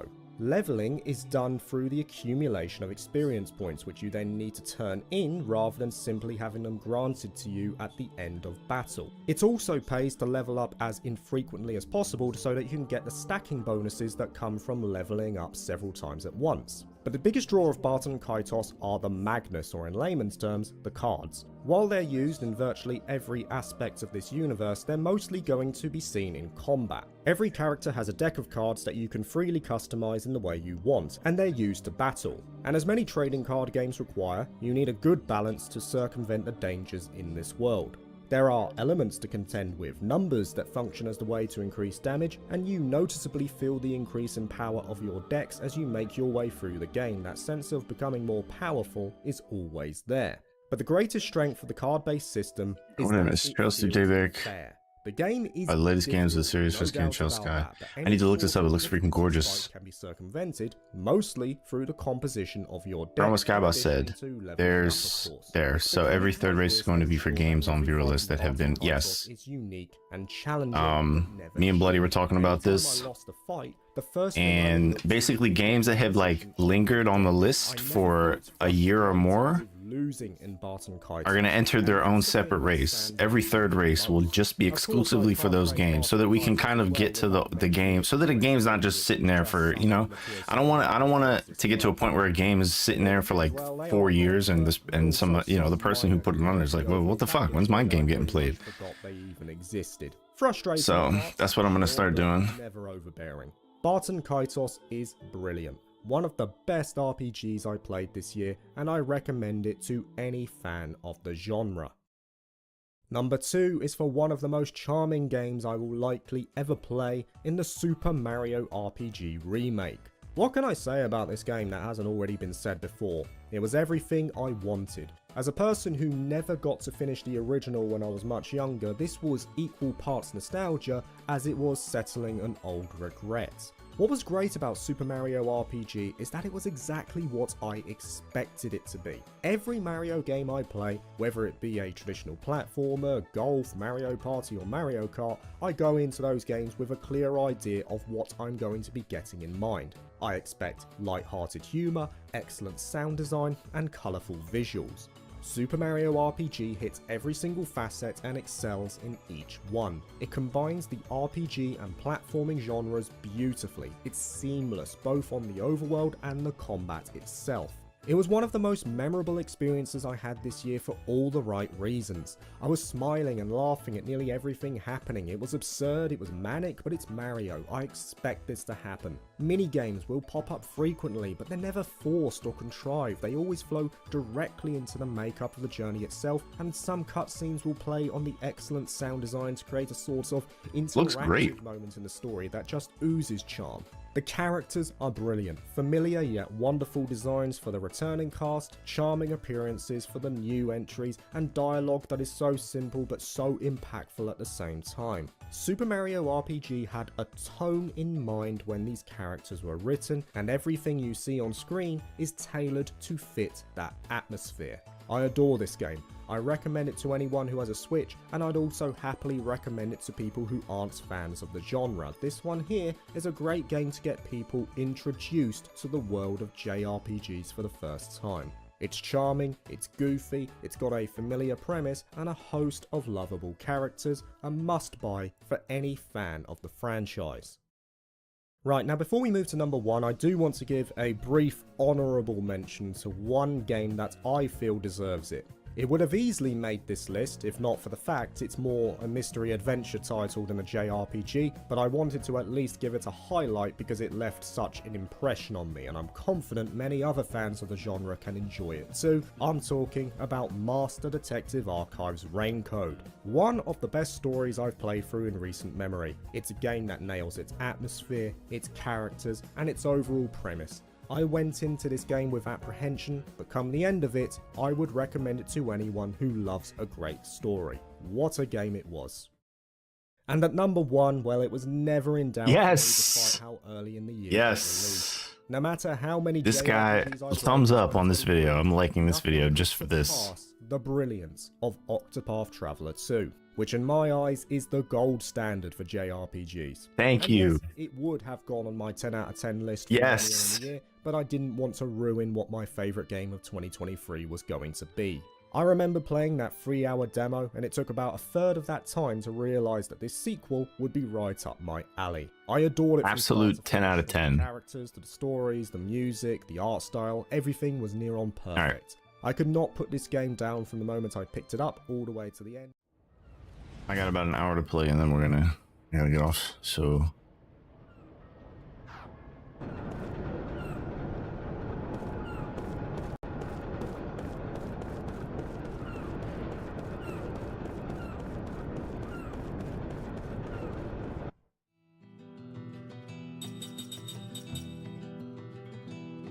Oh, I can't go to Numara Atoll now?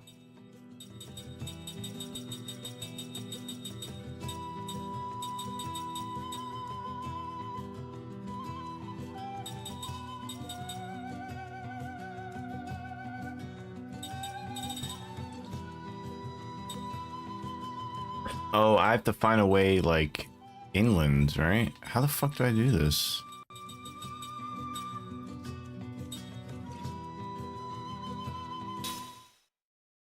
An underwater cave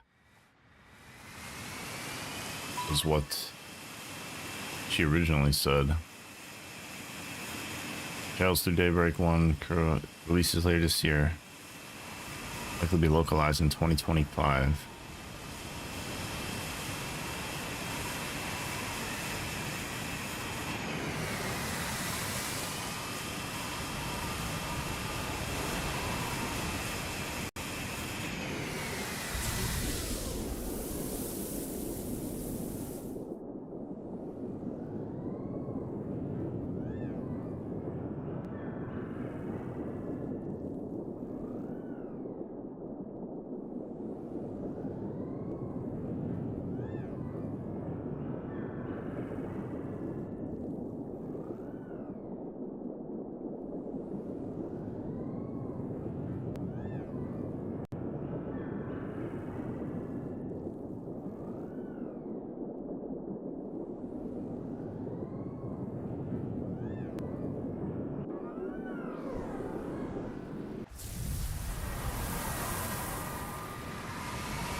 How do I get over there?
might need to look this up because I don't know where to go to get back in. She, Ming mentioned like an underwater cave.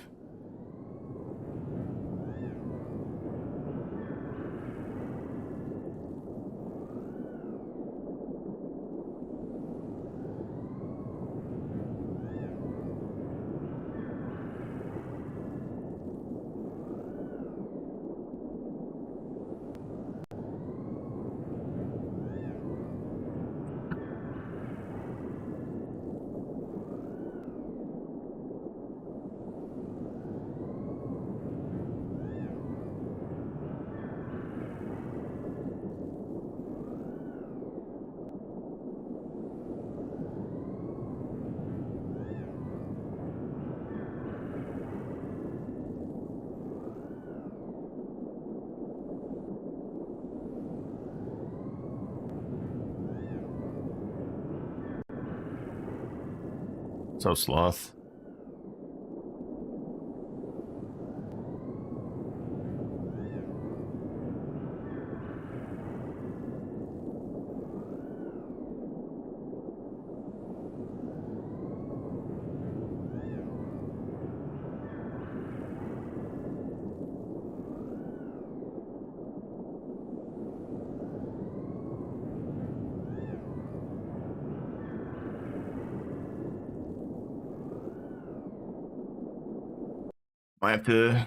Might have to look this up because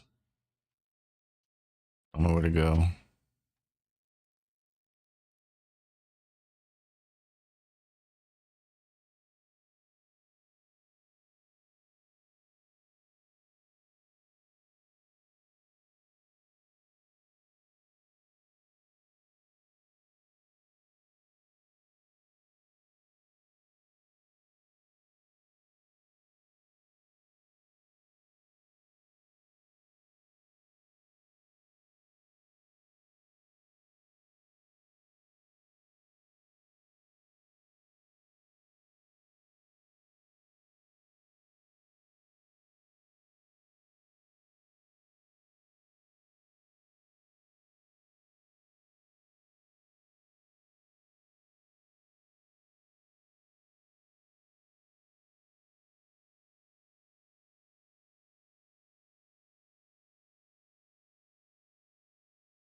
Fuck's the inn?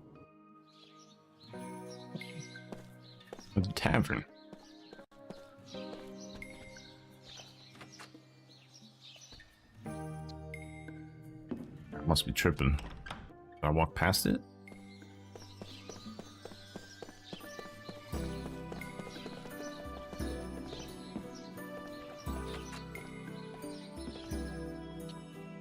Did indeed.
Oops.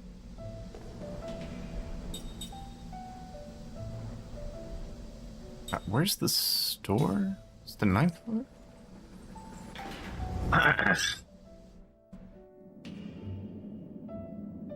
Never had to eat one vegetable. Only one vegetable the rest of my life. If you never had to eat one vegetable, which would it be? Please rephrase the question so I can understand. I don't really understand it either. If you never had to eat one vegetable. I guess it's probably saying like, what vegetable do you hate the most?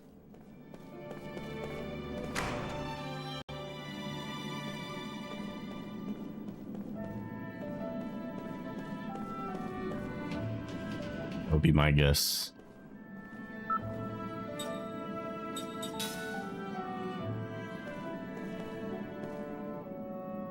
Beets. I don't like, when it comes to just straight up vegetable, I don't like tomatoes, like pure tomatoes. Yeah, that's true. My wife said cucumbers. Oh, this is the casino. This is not where I want to go. Identify as the least picky eater. That's good.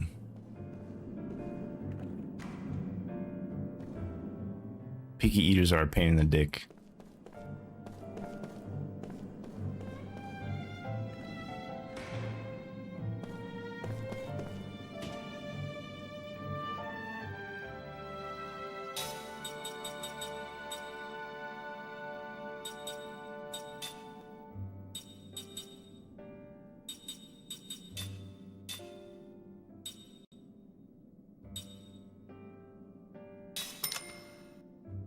Girlfriend's mom is a picky eater, and it's wild to me. Like, you're an adult, you shouldn't be this picky. I'm just like, I'm the type of person where just, if it's edible and it like gives me energy, I'll eat it. Like, I don't give a shit. I'll eat the same thing every day for 3 years. I don't care. And I have done that.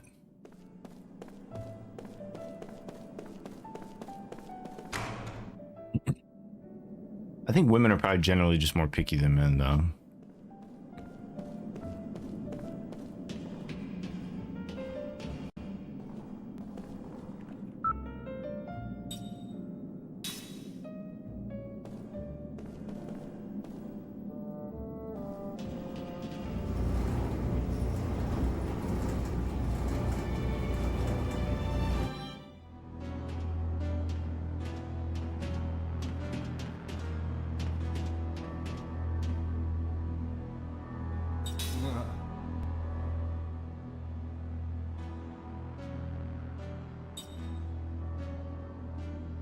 Attack's not allowed, skill's not allowed. What?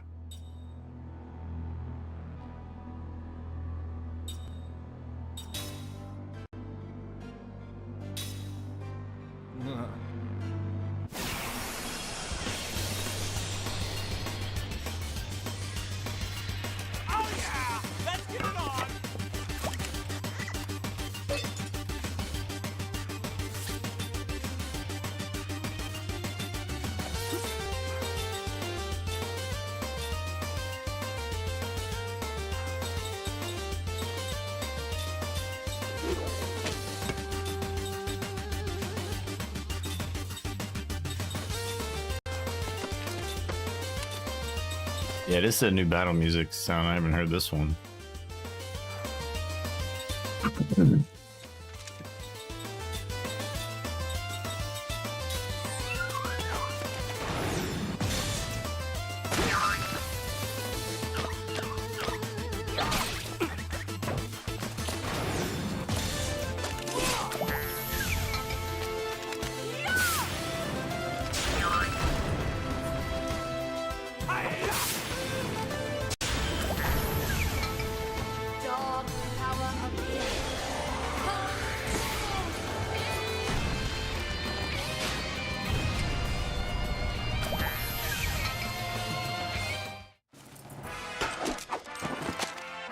It appears I've still got a lot to learn.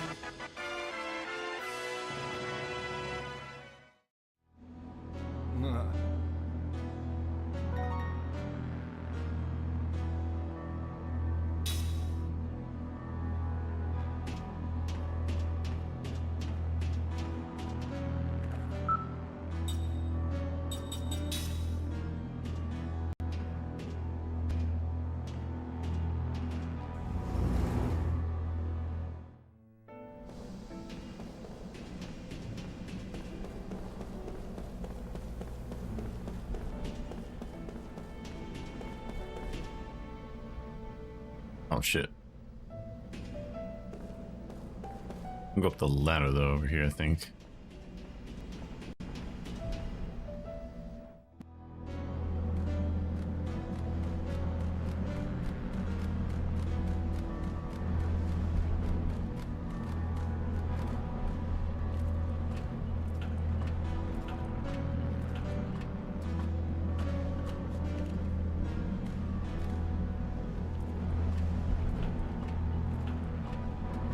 Able to get anything else while I'm out?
Yeah, very ahead of its time. It was an Xbox 360 exclusive as well, so it was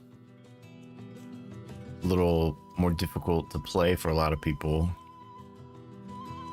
or a lot of JRPG fans, especially since the 360 did not sell well in Japan.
What's up, insert joke?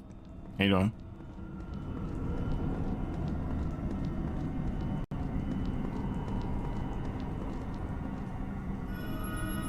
Looking for a seal.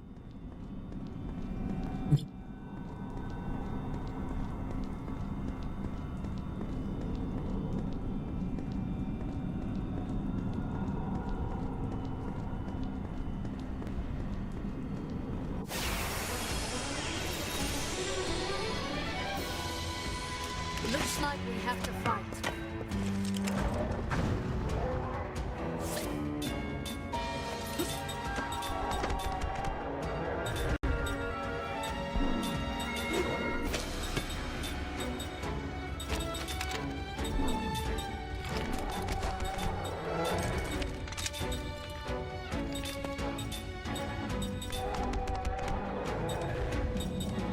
Wait, Earth is weak to wind? I think it's weak to wind, actually.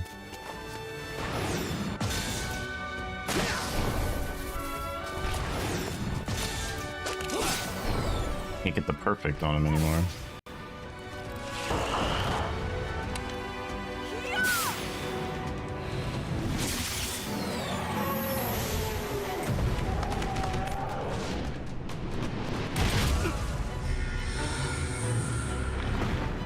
Doing some petrify bullshit. Everybody. I will game over, right? If all my party gets petrified. And kill this thing. Full sending of 4090? That's what I have. I mean, I recommend it. Only if you have the money to blow, though. Other than that, it's kind of a waste of money in terms of value.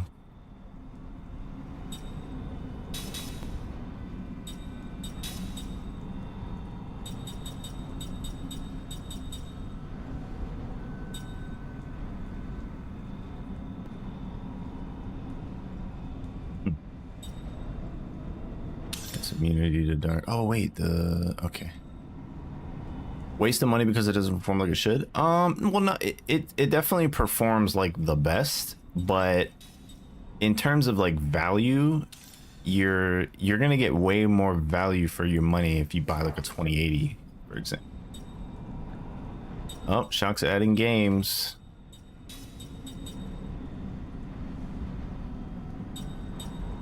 Do toughness brooch for her. All right. Let's add this game.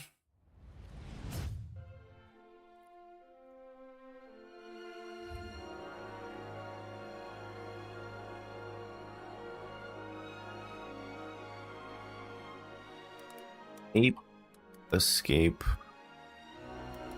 PS1. Let me let's see.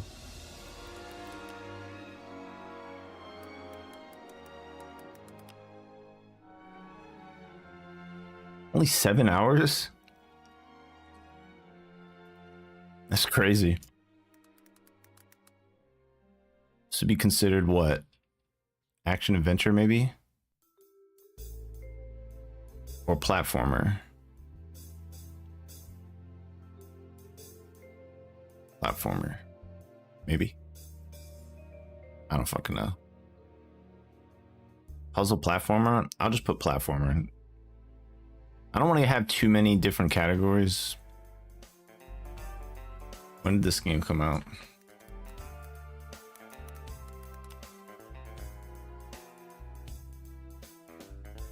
It is both 15 hours for both main story and completion. Completion is real time per game because you got to catch them all to beat final boss. Wait, what?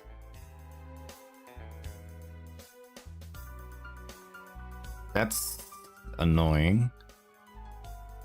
So you can't get credits unless you actually like completionist beat the game.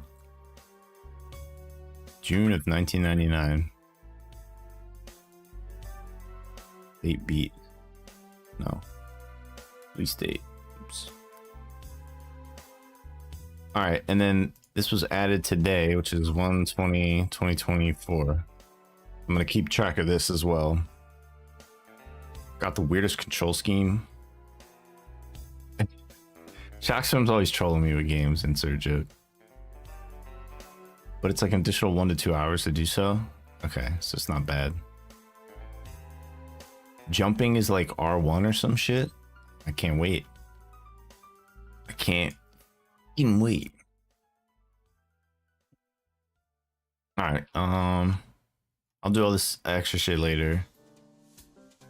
The cover and all that stuff.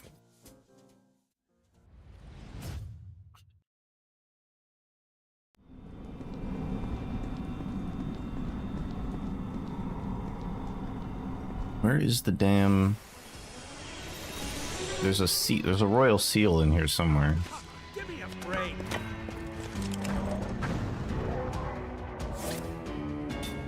I might just turn tail. Do I turn tail anybody? Yeah, I do have it on her. It controls very well. The series is super good. You watched me play a lot of Ape Escape 2. I did. I like the music in Ape Escape. It's pretty good. Oh shit.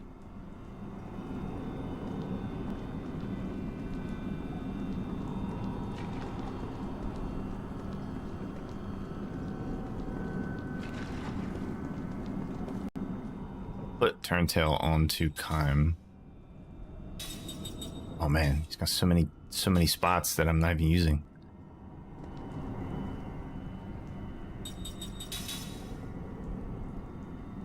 That's fine.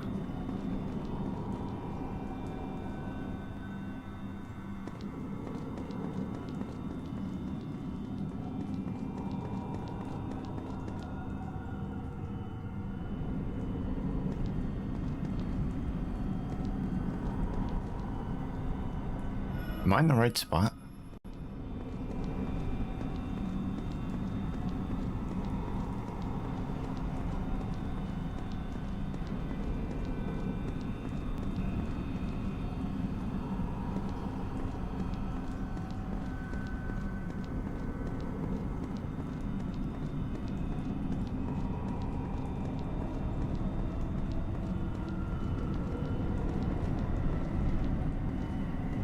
Oh.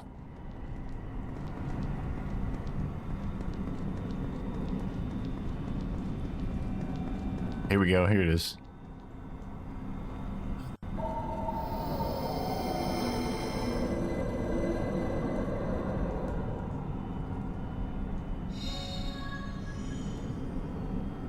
Master Sword and Master Ring. The Master Sword, huh?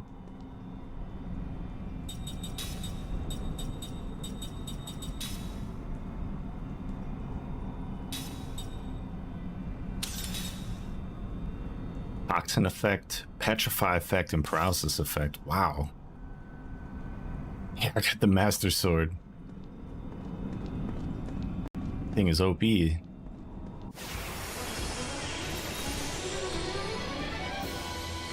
yeah! Let's get it on!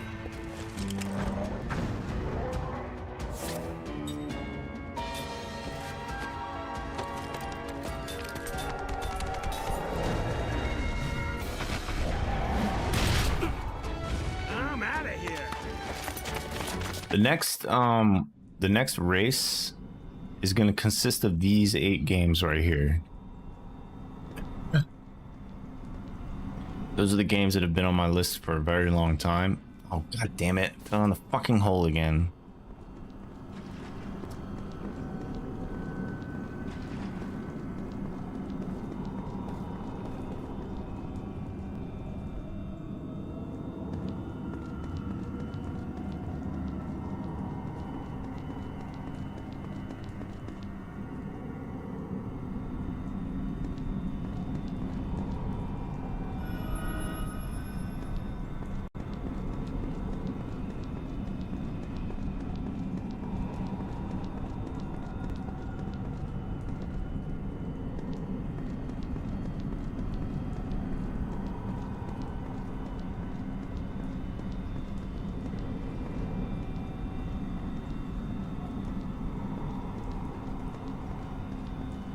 Ooh. Ooh. Holes everywhere. Are you some kind of beast?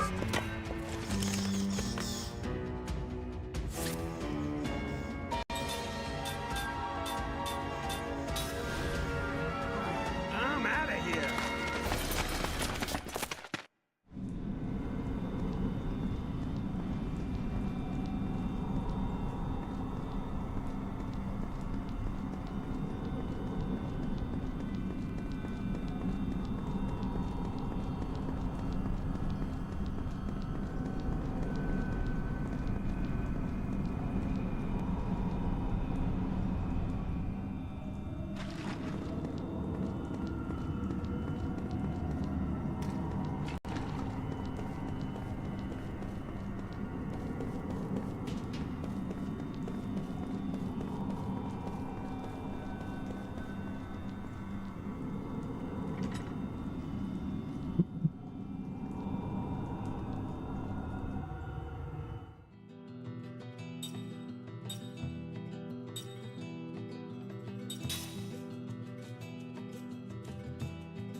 Oh shit, I think I should have come in from the north side.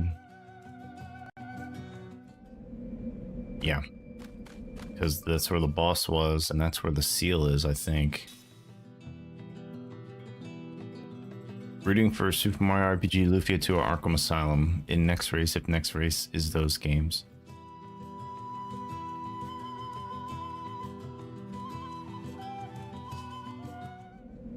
Yeah, I vaguely remember where it was. It's like over here on the right side, I think. Yep, here it is.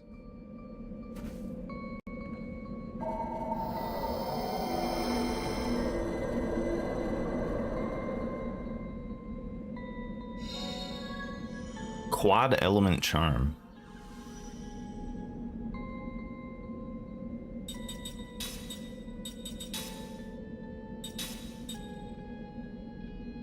Reduces fire, water, wind, and earth element damage.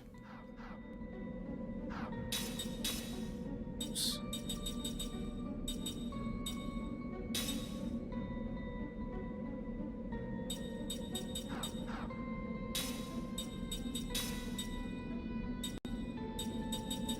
I guess only he can use it. Damn.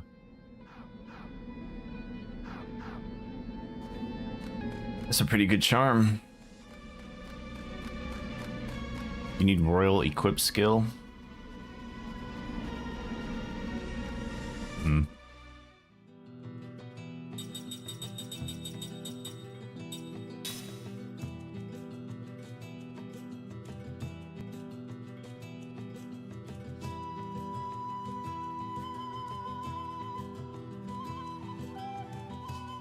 Think he has it already, or it's soon. Wait, so... Oh, I see what you're saying. So it's a skill that I can transfer from him to other...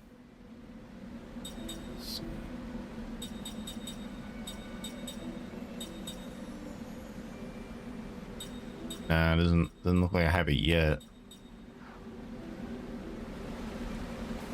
So I'll have to skill link that shit. Wait, why do I gotta go... Why do I have to be all the way back here? There's another one over here.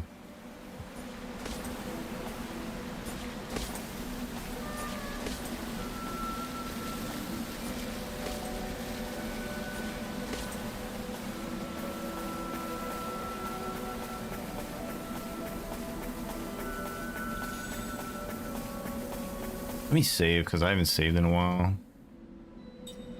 Just in case, you know. What if my power goes out or something. Knock on wood.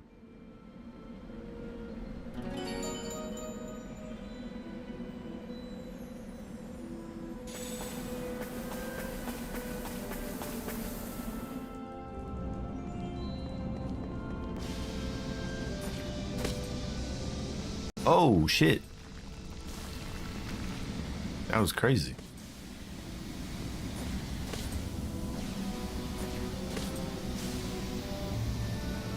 Oh, I went the wrong way.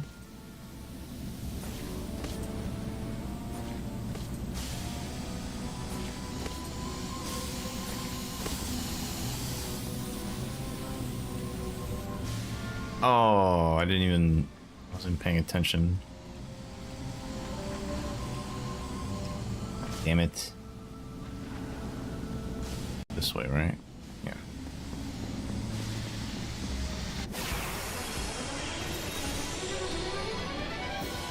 Oh, give me a break.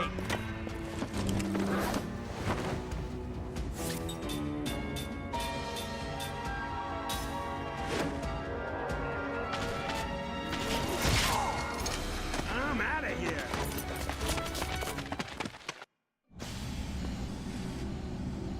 Oh, shit.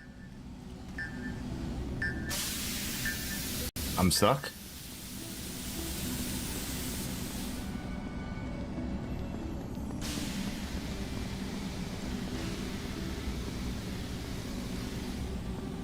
Where is it? It's like over here somewhere.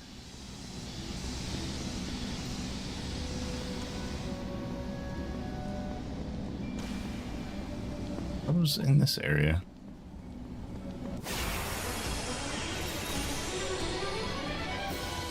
Oh yeah, let's get it on.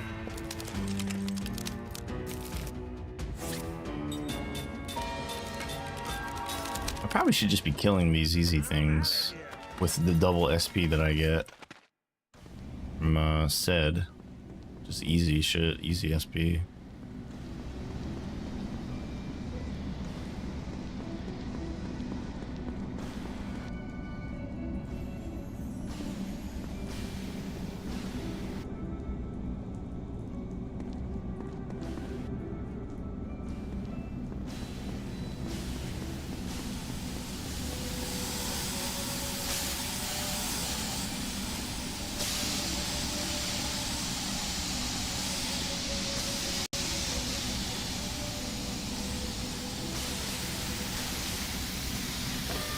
Ah.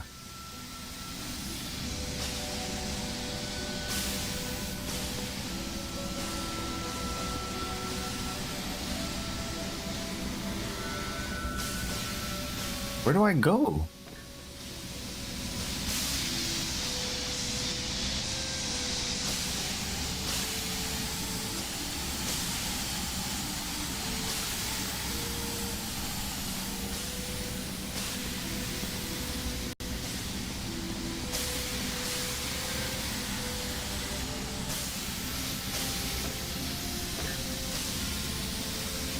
This shit's actually fucking me up.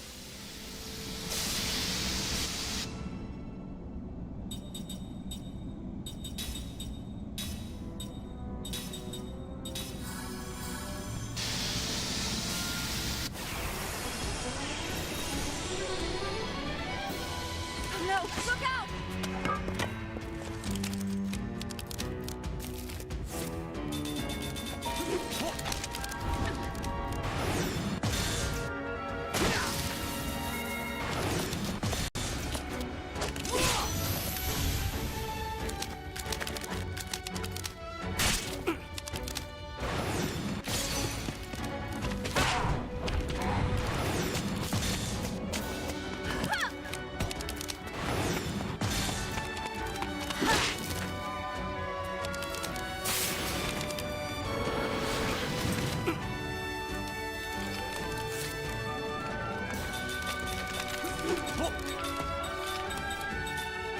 I'll just do composite magic with her and then attack with everybody else.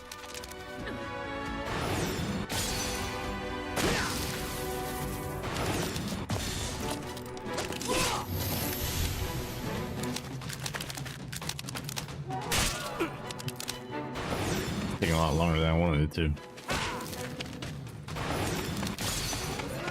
Why is she attacking? Did I not do composite magic with her? What?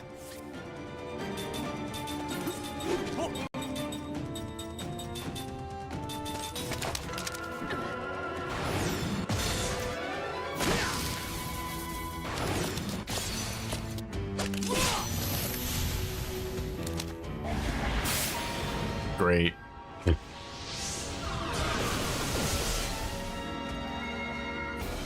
Nice. Sealed everybody except for her. The one person I casted magic with. You dope. Level heads win battles. Yeah, I get 10. I got 10 SP.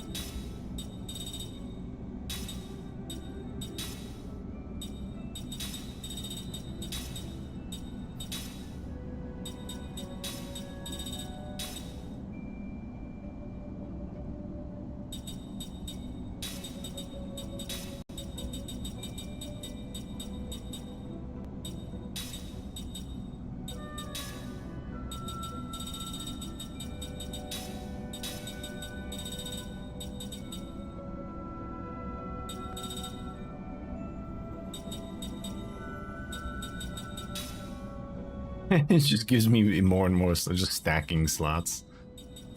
Shit crazy.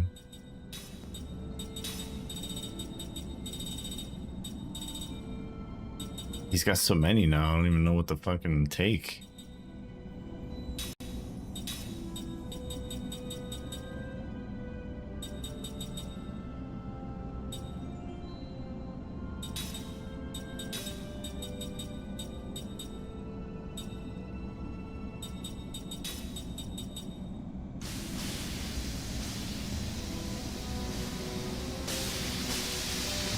How do I get back to like the beginning?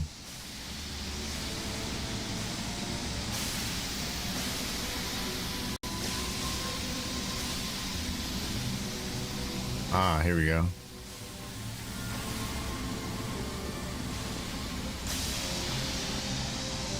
No.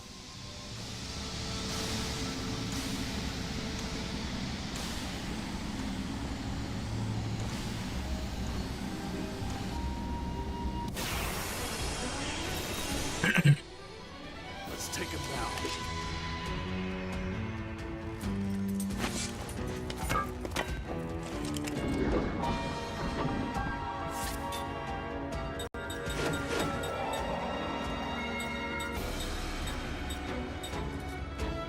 Equal things earth, equal things fire. These things in the back are fire, though.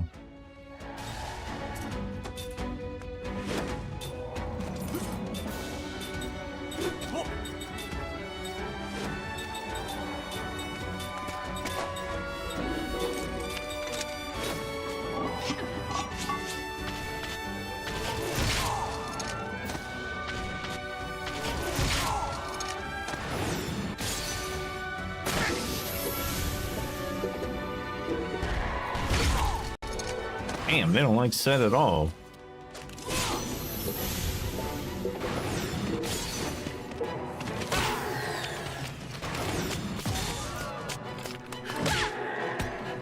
Dog power of the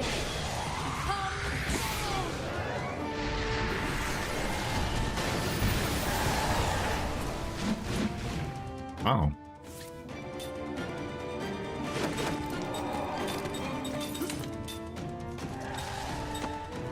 Oh, wait. Yeah, why didn't it do more damage? I guess because they're just in the back.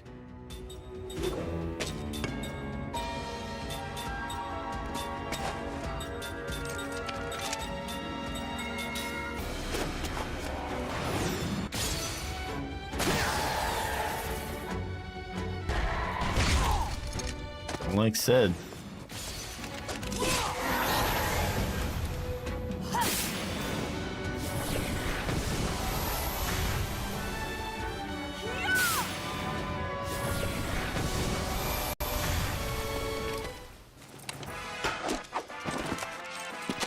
Write about this in my journal. Timing said Sarah, they'll learn some shit. What did that say? Ultimate analysis? Ooh, reveals all information. That's pretty dope. So it's not like individual skill anymore.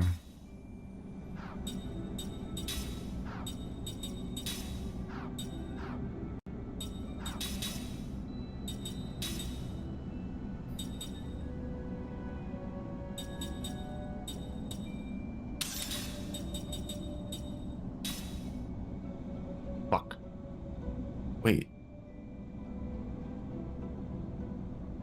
Didn't I? Oh, I didn't. I had +5 from the equipment. Okay. Oops.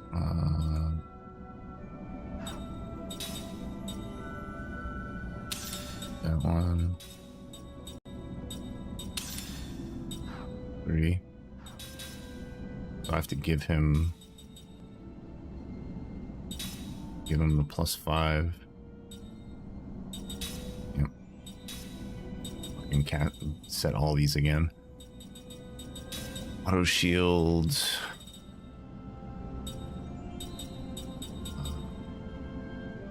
Wait, where's the other one? Already have it on? Oh, I didn't learn it yet, did I? Okay, I didn't learn auto barrier yet.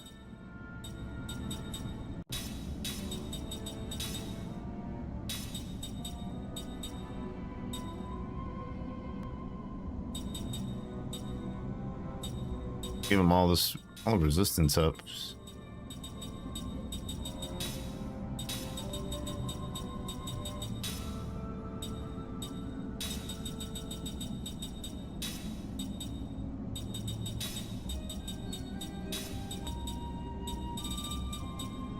So many skills now, Jesus.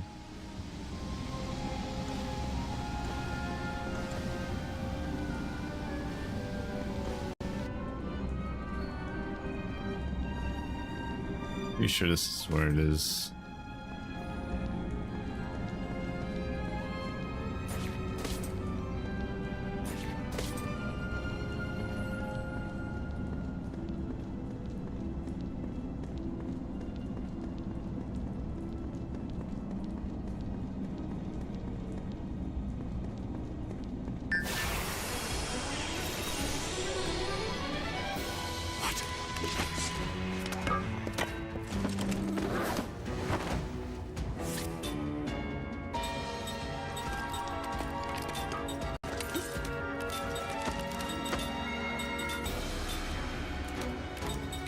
Wind would be fire, right?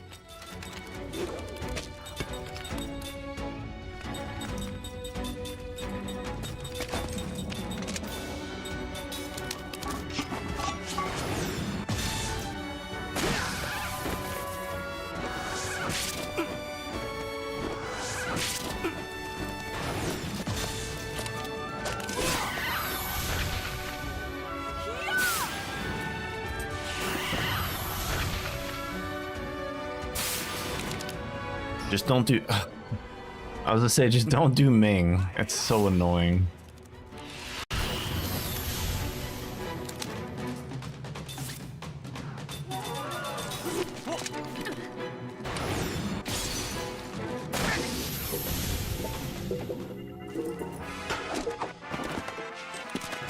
Wasn't even near my level.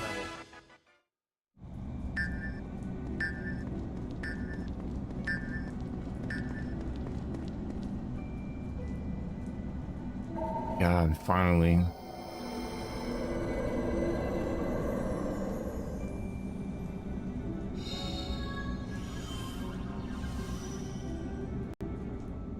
Real emblem.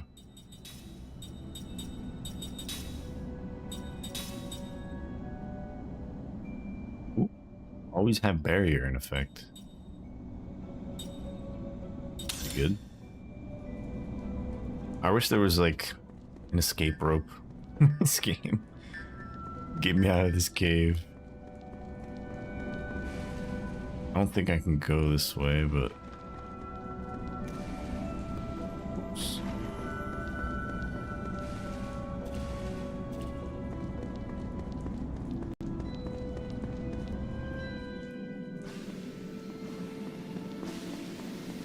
Yeah, I can.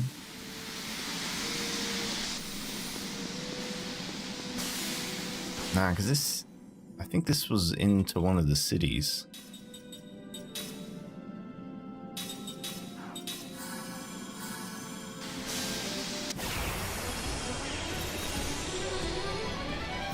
Guess we have no choice.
That seemed like a needless battle.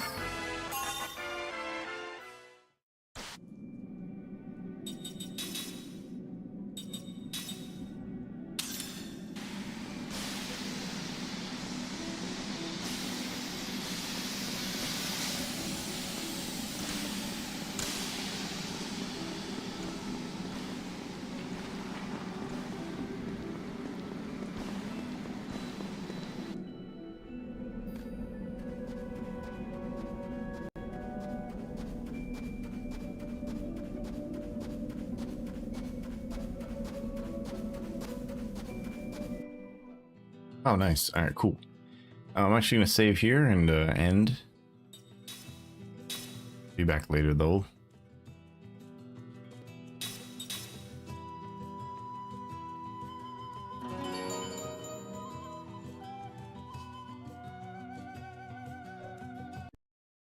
All right, GG's.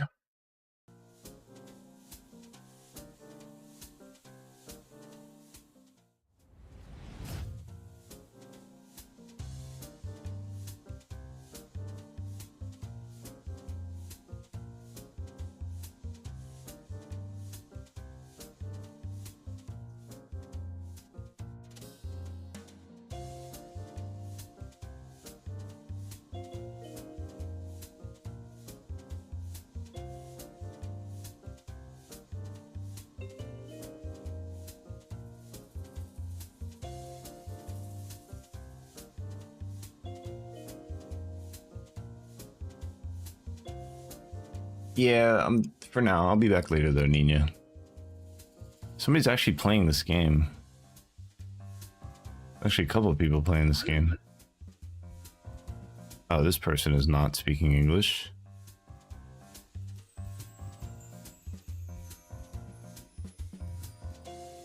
Alright, we'll go ahead and raid this guy. He's playing Lost Odyssey. Yeah, I know. I know.